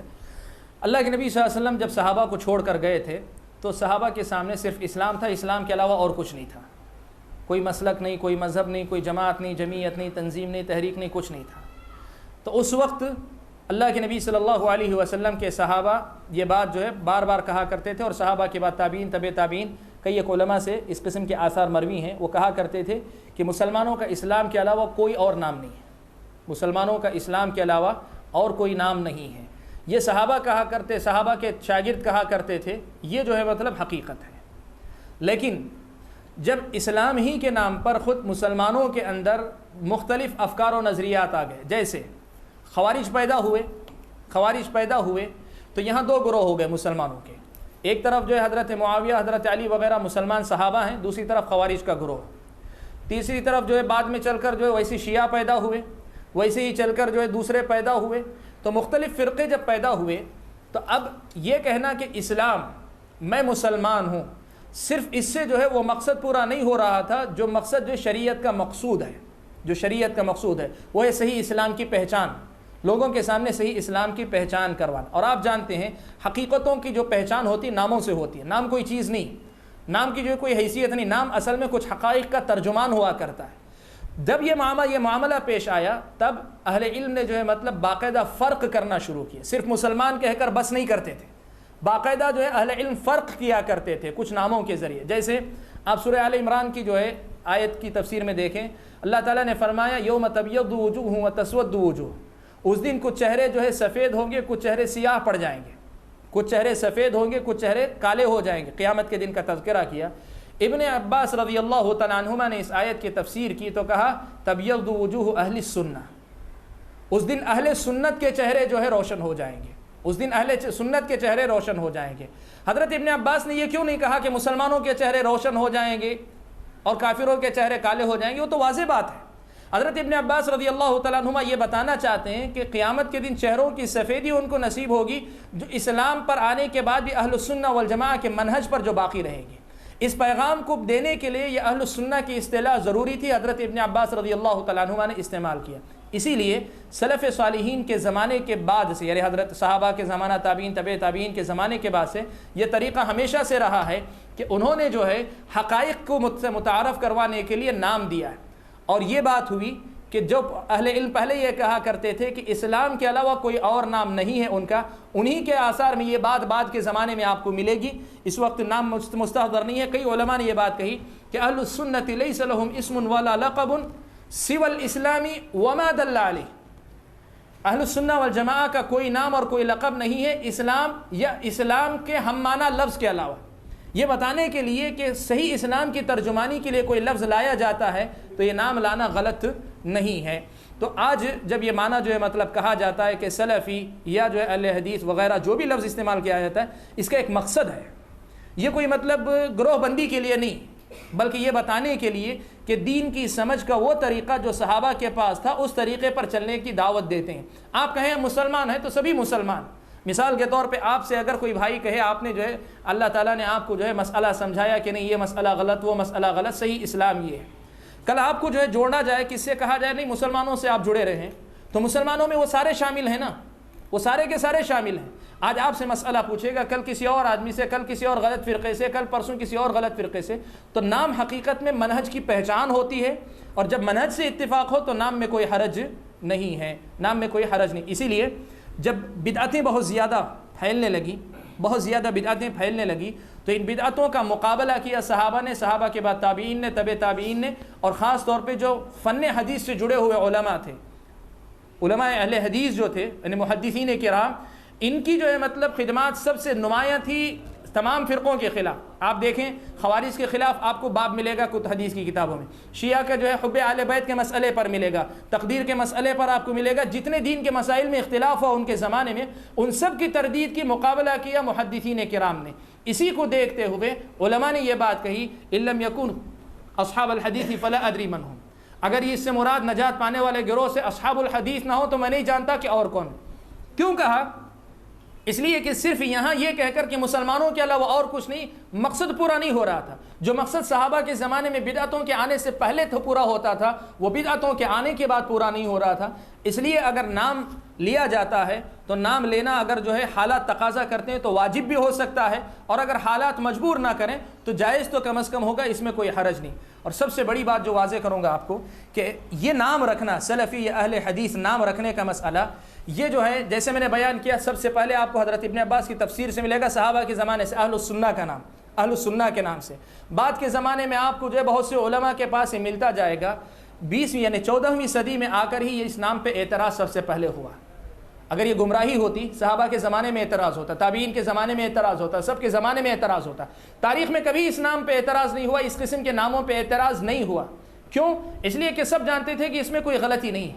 آج کے زمانے میں اصل میں ہوا یہ کہ مسلک اہل حدیث کو یا سلفیت کو مختلف گروہوں جیسے مختلف تنظیموں جیسی ایک تنظیم سمجھا گیا، اس لیے اس پر اعتراض کیا جا رہا ہے. مسئلہ اگر سمجھ جائیں گے تو پھر اعتراض انشاءاللہ باقی نہیں رہے گا. واللہ تعالی اعلم.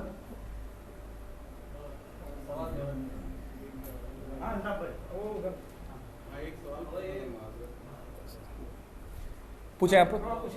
تین طلاق کا مسئلہ ہے جو ہمارے نبی کے ساتھ ہے، ایک بار تین طلاق بولے تو جی زندگی مل نہیں سکتے. جی جی اور یہ بھی کہا جاتا ہے کہ حضرت عمر نے طلاق کا سسٹم چالو کیا، جی بعد میں انہوں نے رجوع بھی کیا جی سب کے ساتھ. جی.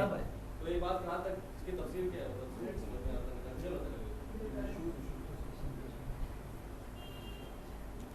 مسئلہ جو ہے تین طلاق کا، میں احادیث ساری اکٹھا نہیں کو مختصر آپ کے سامنے خلاصہ اس کا صرف بتا دیتا ہوں، بات بہت واضح رہے گی. دیکھیں اللہ کے نبی صلی اللہ علیہ وسلم کے زمانے میں اگر کوئی تین طلاق دے دیتا ایک شمار کرتے تھے. ابو بکر کے زمانے میں ایک شمار کرتے تھے. حضرت عمر کی خلافت کے ابتدائی 2 سال تک تین طلاق کو ایک ہی شمار کرتے تھے.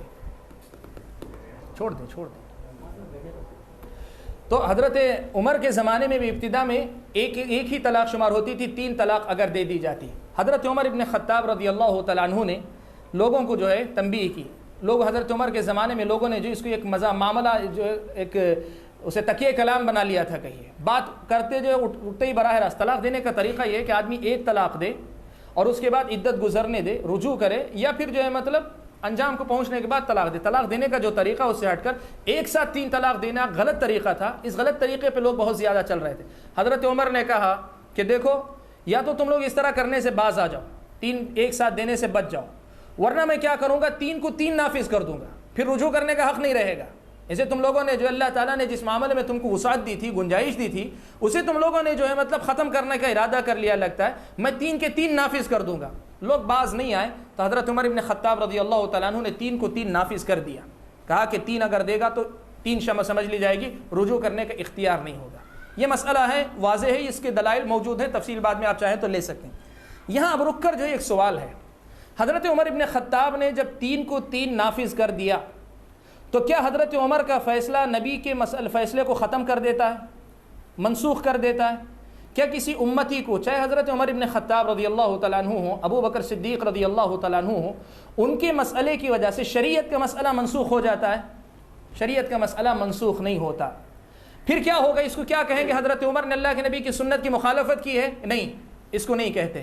اس کو کہتے ہیں قضا. یعنی قضا کا ایک باب ہوتا ہے جس میں ہوتا یہ ہے کہ حاکم بعض مخصوص حالات میں بعض احکام صادر کرتا ہے تو ان احکام کو ان حالات کے ساتھ باندھ کر رکھا جاتا ہے. کیسے؟ صورتحال اب ایسی ہوگی کہ 3 طلاق اصل میں شریعت کا مسئلہ یہ ہے کہ 3 طلاق کا شمار ایک ہی ہوگا. 3 کہے جتنے کہے اصل طلاق ایک ہی واقع ہوگی. یہی مسئلہ صحیح ہے جیسے اللہ کے نبی کے زمانے میں تھا، ابو بکر کے زمانے میں تھا، عمر رضی اللہ تعالیٰ عنہ کے زمانے میں تھا، ابتدا میں 2 سال تک یہی تھا. لیکن اگر کہیں قاضی یہ دیکھتا ہے کہ کسی مسئلے میں وہی مصلحت نظر آتی ہے جو مصلحت حضرت عمر نے دیکھی تھی، تو حضرت عمر کی اس سنت کو جاری کیا جا سکتا ہے. حضرت عمر کی سنت شریعت کے مسئلے کو نہیں بدل سکتی، لیکن شریعت کے مسئلے میں یہ گنجائش ضرور پیدا کرتی ہے کہ مخصوص حالات میں جن حالات کو سامنے رکھا حضرت عمر نے فیصلہ کیا تھا، ان حالات میں اگر قاضی وقت کسی مسئلے میں 3 کو 3 نافذ کرنا چاہے تو کر سکتا ہے. بس اتنا مسئلہ ثابت ہوتا ہے. مشکل یہاں یہ ہوئی کہ لوگوں نے یہ کہا چونکہ مسلک میں یہ بات ہے کہ ہمارے مسلک میں یعنی فقہ حنفی کے مطابق 3 کو 3 مان لیا جاتا ہے، اس لیے انہوں نے کیا کیا، حضرت عمر کے نام پر یہ کہا کہ حضرت عمر کی سنت ہے اور حضرت عمر کی سنت پر چلنے کا نبی نے حکم دیا. یقیناً دیا، لیکن کیا اس کا حکم یہ ہے کہ حضرت عمر کی بات کو لے کر نبی کی بات کو چھوڑ دیا جائے؟ نہیں. ہم جو بات کہتے ہیں نبی کی سنت کو بھی لیں، ساتھ میں حضرت عمر کی سنت کو بھی لیں. نبی کی سنت، حضرت ابو بکر کی سنت، خود حضرت عمر کی ابتدائی 2 سال کی سنت، 3 طلاق کو ایک شمار کیا جاتا تھا، وہ ایک ہی ہوگی. اگر حالات وہ تقاضا کریں جو تقاضا حضرت عمر کے سامنے تھا تو اس وقت جو حضرت عمر کی سنت پر عمل کیا جائے گا. نبی کی سنت دائمی ہے، وہ بھی باقی ہے. حضرت عمر کی سنت بھی جن حالات کے ساتھ آئی تھی ان حالات کے ساتھ امت کے پاس باقی رہے گی. یہ ایک گنجائش تھی جو شریعت نے دی ہے. میرے خیال میں بات واضح ہے، تو زیادہ اس میں پریشان ہونے کی بات نہیں ہے. واللہ تعالی اعلم بالصواب. جی آپ کچھ پوچھ رہے تھے بھائی.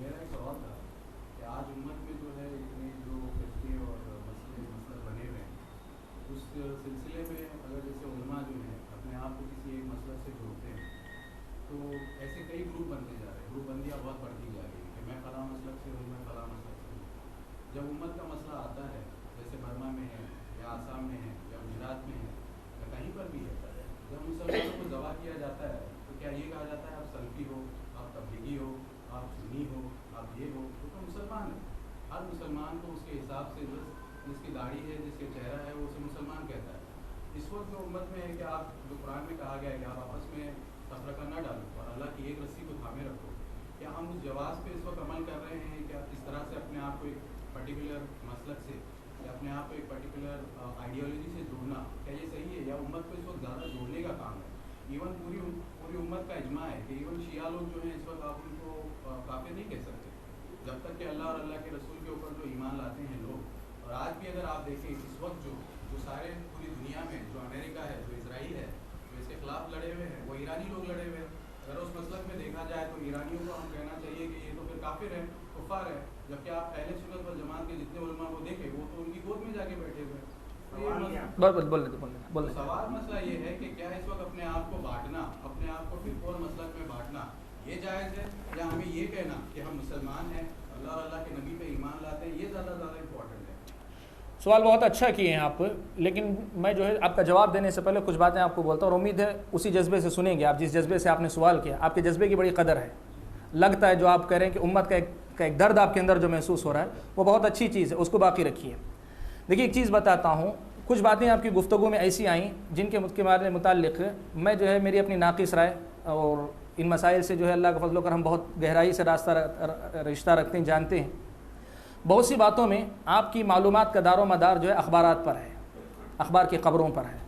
تو اس لیے اخبار کی خبروں پہ اعتماد کر کے جو ہے مطلب امت کے علماء، امت کے جو ہے مطلب یہ چاہے کسی بھی مکتب فکر سے متعلق ہو، یہ جو ذہن ہے اس سے جو ہے بچیں. میں ایک خاص تنبیہ جو کرنا چاہ رہا ہوں وہ یہ کہ اس وقت بہت سے مسلم نوجوانوں کو جو اس بات کا احساس نہیں ہے کہ میڈیا جو حقیقت میں انہی یہودیوں کے ہاتھ میں ہے، جن یہودیوں کے ساتھ کے خلاف نفرت کا جذبہ ہمارے نوجوانوں میں ہے، میڈیا ان کے ہاتھ میں ہے، اور وہ جو ہے میڈیا کے ذریعے ہمارے اپنے نوجوانوں کو جو ہے مطلب جذباتی بنانے کی پوری کوشش کر رہا ہے.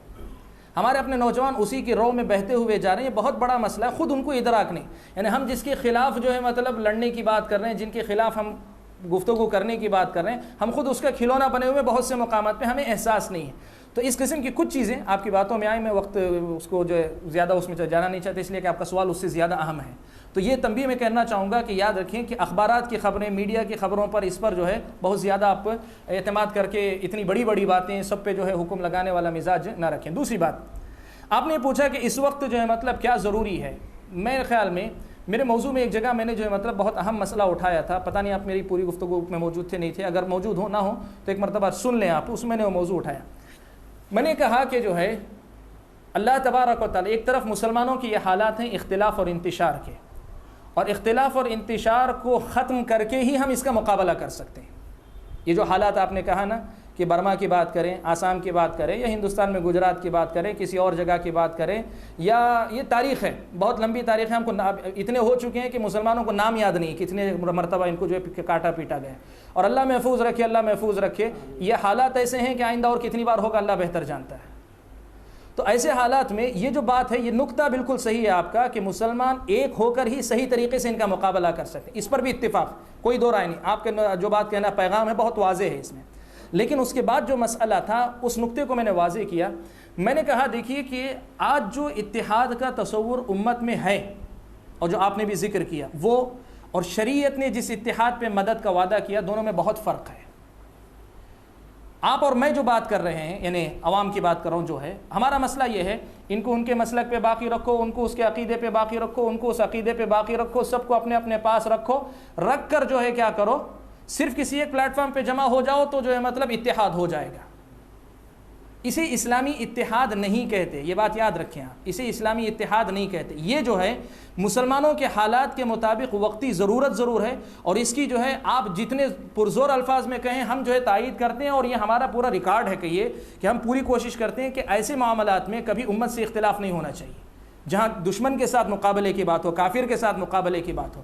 لیکن اس کو اسلامی اتحاد قرار دے کر اصل جو اسلامی اتحاد ہے، جو اصل اسلام کا پیغام ہے، اس کو چھوڑنے کی بات جو ہے وہ اصل غلطی ہے. بہت بڑا مسئلہ یہ ہے کہ اس مسئلے کو لے کر کافروں کے مسئلے سے ڈرا کر یا دوسروں کے مسئلے سے ڈرا کر جو اصل اسلام میں جو عقیدے کے اتحاد کی بات کہی گئی ہے، ایمان کے اتحاد کی بات کی گئی، یہ جو باتیں کہی گئی ہیں اس اتحاد کی طرف ہماری توجہ آج نہیں ہے، اور اس اتحاد پر لانے کے لیے کوشش کی جاتی ہے، تو اس کو اگر تفریقہ کا نام دیا جاتا ہے تو یہ غلط ہے۔ میں بتاتا ہوں بات واضح آپ کو اس کو۔ دیکھیے اللہ تعالیٰ نے فرمایا وَأَنْتُمُ الْأَعْلَوْنَ إِن كُنْتُم مُؤْمِنِينَ، تم ہی سربلند رہو گے، تم ہی جو ہے اونچے رہو گے، کب؟ ان کنتم مؤمنین، اگر تم مومن ہو۔ مومن کا مطلب کیا ہے؟ آپ جو ہے مطلب ظاہری الفاظ، آپ سے مراد بھائی آپ اکیلے نہیں، ایک سوچ کی بات کر رہا ہوں میں۔ ایک بھائی جو کیا کہے گا کہ جو مطلب ایمان کا مطلب یہ کہ اللہ کو مانے، رسول کو مانے، لیکن سوال یہ ہے کہ جس اللہ تعالیٰ کو میں مانتا ہوں کہ آپ بھی اسی اللہ تعالیٰ کے بارے میں مانتے ہیں؟ آپ کو میں بتاتا ہوں واضح الفاظ میں بتاتا ہوں کہ ایک امت کا طبقہ یہ مانتا ہے کہ اللہ تبارک و تعالیٰ عرش پر ہے، اللہ تعالیٰ کی ذات عرش پر ہے، اور دنیا میں جو مطلب جو کچھ ہو رہا ہے سب اللہ تعالیٰ کے علم میں ہے، اللہ تعالیٰ کے احاطے میں ہے، ساری باتیں کہتی ہیں۔ لیکن وہیں امت کا ایک طبقہ ہے جو یہ مانتا ہے کہ اللہ تبارک و تعالیٰ جو ہے، مسلمان جو ایمان لانے والے جن کو ہم کہیں مسلمان، ان کے اندر یہ مسئلہ ہے، وہ یہ کہتے ہیں کہ اللہ تبارک و تعالیٰ ہر جگہ موجود ہے، یہاں تک کہ ہر انسان کے اندر موجود ہے، میرے اندر موجود ہے، تیرے اندر موجود ہے۔ سوال یہ ہے کہ جس اللہ کو پہلا گروہ مانتا ہے اور جس اللہ کو دوسرا گروہ مانتے ہیں، کیا وہ دونوں ایک ہیں؟ ایسے اختلاف کو باقی رکھ کر، اور ایسے ہی آپ نے حوالہ دیا شیعہ کا، میں شیعہ کا نام ہی لے کر بولتا ہوں، شیعہ کا آپ نے حوالہ دیا۔ آپ کو معلوم ہے جس نبی کو وہ مانتے ہیں اور جس نبی کو ہم مانتے ہیں، کیا ان دو نبی کا تصور جو ہے نبی کے بارے میں، کیا دونوں کا ایک ہے؟ آپ جو ہے ان مسائل کو دیکھیں، اس لیے کہ ایمان جو کسی دعوے کا نام نہیں ہے۔ آپ نے کہہ دیا نعرہ لگا کر کے جو ہے میں مومن ہوں تو ہو گیا، ایسا مسئلہ نہیں۔ ایمان جو ہے وہ ہونا چاہیے جس پر اللہ اور اس کے رسول نے آپ کو اور مجھ کو چھوڑا ہے، وہی ایمان ہم اور آپ کو نجات دے گا، اسی ایمان سے ہم سربلند ہوں گے۔ وہ ایمان نہ ہو کر صرف ہم آپس میں مل جائیں گے تو اللہ تعالیٰ نے ایک مقام پر قرآن مجید میں بہت بڑی بات کہی کہ اللہ تبارک و تعالیٰ نے تحسبهم جميعا وقلوبهم شتى، سورہ حشر میں اللہ نے فرمایا کہ اللہ کے نبی آپ ان لوگوں کو جو ہے اکٹھا ایک جماعت سمجھتے ہیں، حالانکہ ان کے دل جو بکھرے ہوئے ہیں، ان کے دل بکھرے ہوئے، یہ آپس میں ایک دوسرے کے ساتھ ہیں۔ آپ دیکھیں اس کا تجربہ امت نے کیا، اس کا تجربہ امت نے کیا۔ آپ کے سامنے میں عملی مثال پیش کرتا ہوں۔ افغانستان میں کیا ہوا؟ افغانستان میں کیا ہوا؟ جب تک جو ہے روس تھا، سب لوگوں نے اپنے اختلافات بھلا کر لڑائی کی آپس میں، مختلف گروپ تھے افغانستان میں لڑنے والے، مختلف گروپ تھے، روس کے خلاف لڑنے کے لیے مختلف گروپوں نے لڑائی کی، سب کچھ ہوا۔ سب ہونے کے بعد روس جب شکست کھا کے بھاگا تو جو بندوقیں جو ہے اسلحہ جو ہے روس کی طرف اٹھا ہوا تھا، آپس میں ایک دوسرے کی طرف اٹھ گیا۔ اگر وہ اتحاد تھا تو روس کے جانے کے ساتھ کیوں ختم ہو گیا؟ یہ اتحاد نہیں، میں نے جیسے کہا مشترکہ دشمن کے خلاف لڑنے کے لیے آپس میں ایک دوسرے کو ساتھ لے کر چلنے کی جو بات ہے، یہ ہماری اس وقت کی بہت بڑی ضرورت ہے۔ ہم اس کی جو ہے کمی نہیں، اس کے خلاف نہیں، ہم تو اس کو بڑھ چڑھ کر کہتے ہیں، بہت کوشش ہونی چاہیے۔ اور یہ ہونی چاہیے کہ جس وقت جو ہے دشمن، جیسے بھائی کہہ رہے تھے کہ وہ صرف داڑھی دیکھتا ہے، نہ سنی دیکھتا ہے، نہ سلفی، نہ شیعہ دیکھتا ہے، مسلمان کے نام پہ مارتا ہے، لڑنا چاہیے، سب کو ایک ساتھ ہو کر لڑنا چاہیے، اس سے انکار نہیں، لیکن اس کو اسلامی اتحاد قرار دینا یہ غلط ہے۔ اور یہ کہنا کہ حقیقی اسلامی اتحاد جو ہے صحیح منہج پر لانے کی کوشش کرنا یہ تفرقہ بندی ہے، یہ بھی غلط ہے۔ تو میرے خیال میں باتیں واضح ہیں۔ اللہ تعالیٰ جو ہے مطلب مجھے اور آپ کو جو سمجھنے کی توفیق عطا فرمائے۔ آمین۔ بھائی نے جو کہا کہ ایران آج امت مسلمہ کا لیڈنگ شپ کر رہا ہے، نہیں میں نے جو جواب دیا نا، آپ مسئلے کو میں نے جیسے کہا کہ اس کی پوری دلیل موجود ہے کہ ایران آج مسلمانوں کے لیے سب سے بڑا دشمن بنا ہوا ہے۔ نہیں میں دیکھیے سنیے، میں ایک چیز آپ کو بتاؤں اس موضوع پر جو ہے میں ابھی بول سکتا ہوں، میں ابھی ایک چیز آپ کو واضح میں ایک چیز بتا سکتا ہوں۔ میں نے مجمل لفظ ایک بتا دیا کہ میں نے یہی بات اسی لیے میں نے شروع میں کہی کہ آج ہمارے مسلمانوں کی سوچ جو بن رہی ہے، میڈیا سے بن رہی ہے، نوجوانوں کی جو بات کہی، اسی کی پس منظر میں نے کہی۔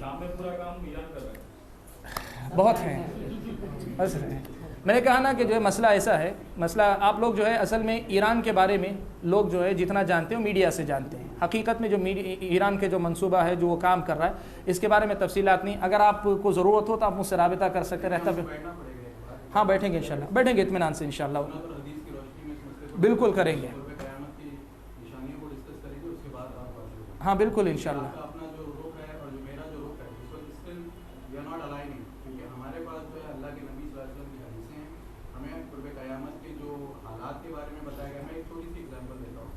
اللہ کے نبی صلی اللہ علیہ وسلم نے فرمایا کہ قیامت کے قریب جو فرات سے سونے کا ایک پہاڑ نکلے اور ہر 100 لوگ اس میں سے سونے کے پہاڑ میں اپنا حصہ تلاش کرنے جائیں گے، جس میں سے 99 لوگ جو ہیں مارے جائیں گے۔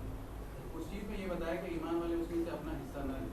اگر آپ اس چیز کو آج دیکھیں تو بغداد جو ہے وہ عراق کی ایک ندی ہے جس کو یوفریٹس کہا جاتا ہے، جس کے اندر سے جو آپ بول رہے ہو کہ اس وقت عراق کے اندر سے جو آئل جو نکلا ہوا ہے، جس کے لیے جو جنگ چل رہی ہو، جو کچھ کا خون ہو رہا ہے، آئل کو جو ہے بلیک گولڈ کہا جاتا ہے. مجھے پورا کرنے دیجیے. نہیں، میں آپ جو بات بول رہے ہیں نا، یہ بات جو ہے میرے علم میں ہے، اس لیے میں وقت کا خیال کرتا ہوں. میں واضح کرتا ہوں، میں بات پوری کر دیتا ہوں آپ کو. دیکھیے ایک چیز بتاتا ہوں. قرب قیامت کی نشانیاں ہیں نا، ان کا معنی و مطلب جو ہے آپ جو بتا رہے ہیں نا، وہ نئے دور کے جو مشارحین کی تفسیر ہے. میں نے جو بات بتائی کہ صحابہ کے منہج پہ جا کے جو سمجھیں، اس کی روشنی میں سمجھیں، تو انشاءاللہ جو ہے بات بہت واضح ہوگی. یہ ڈفرینس سنیے، امت کو جو ہے متحد کرنے کی ضرورت ہے، نہ کہ اپنے آپ کو مسئلے مسائل اور مسلکوں میں بانٹنے کی ضرورت ہے. ہم نے کب کہا کہ جو ہے آپ مسلک میں بانٹیے؟ ہم یہ کہہ رہے ہیں کہ جو امت کو اتحاد کی طرف لائیے، لیکن اتحاد وہ ہونا چاہیے جو قرآن و سنت میں مطلوب ہے. اتحاد کا تصور ہم اپنا نہ دیں، سوچ اپنی نہ دیں، اپنی طرف سے جو اتحاد کا ایک ڈھانچہ، ایک آئیڈیالوجی جو ہے اپنی طرف سے کریٹ نہ کریں. آلریڈی جو آئیڈیالوجی قرآن و سنت کے اندر موجود ہے، اس کو جو ہے مطلب سمجھنے کی پہلے کوشش کریں، اس کو ہم اپلائی کریں. فرصت سے آپ کے ساتھ بیٹھیں گے کبھی انشاءاللہ. جی ہاں، وقت ہو گیا ہے. ٹھیک ہے. سوال ہے یہ منہج سلف کے اوپر ہی ہے. ابھی بیسکلی اپن انٹرنیٹ فائبر اور 40 گیج پہ رہتے ہیں، تو ہمیں ہم لوگ کیا دیکھتے ہیں کہ آج کے دور میں ایسے لوگ ہیں، ایسے گروپ ہیں جو اپنے آپ کو سلفی کہتے ہیں، اور سارے گروپ کو لوگ رد کرتے ہیں، مطلب ان کی کوئی بھی بات کو رد کرتے ہیں. ہمیں آپ اویئر ہوتے ہیں. وہ تو یہ بھی کہتے ہیں کہ انڈیا میں جو لوگ ہیں اہل حدیث ہیں، ان کے علماء سے بھی علم لینا نہیں چاہیے، اور ان کے سامنے کوئی بھی بات لا کر رکھے تو لوگ ایگری نہیں کرتے. ایسے لوگوں سے اس کا آسان طریقہ یہ ہے کہ جن علماء کے حوالے سے وہ بات کرتے ہیں، شیخ ربیع کی بات ہو یا جو ہے دوسرے مشائخ کی بات ہو، الحمدللہ ان مشائخ سے براہ راست جو ہے مطلب ان سے کہہ دیجئے. کیا اس کا یہ مطلب ہے کہ ہندوستان میں جو کوئی کسی سے علم حاصل نہ کرے؟ شیخ ربیع کا فتویٰ واضح الفاظ میں موجود ہے کہ شیخ ربیع نے کہا ہے کہ آپ لوگ اپنے علاقے کے جو مدارس ہیں، وہاں کے جو علماء ہیں، ان سے علم حاصل کیے. شیخ ربیع کا فتویٰ موجود ہے، تو ان کو سمجھانے کی ضرورت ہے، اور کوئی مسئلہ نہیں. واللہ تعالی اعلم. وسبحانک اللہم وبحمدک، اشہد ان لا الہ الا انت، استغفرک واتوب الیک. السلام علیکم.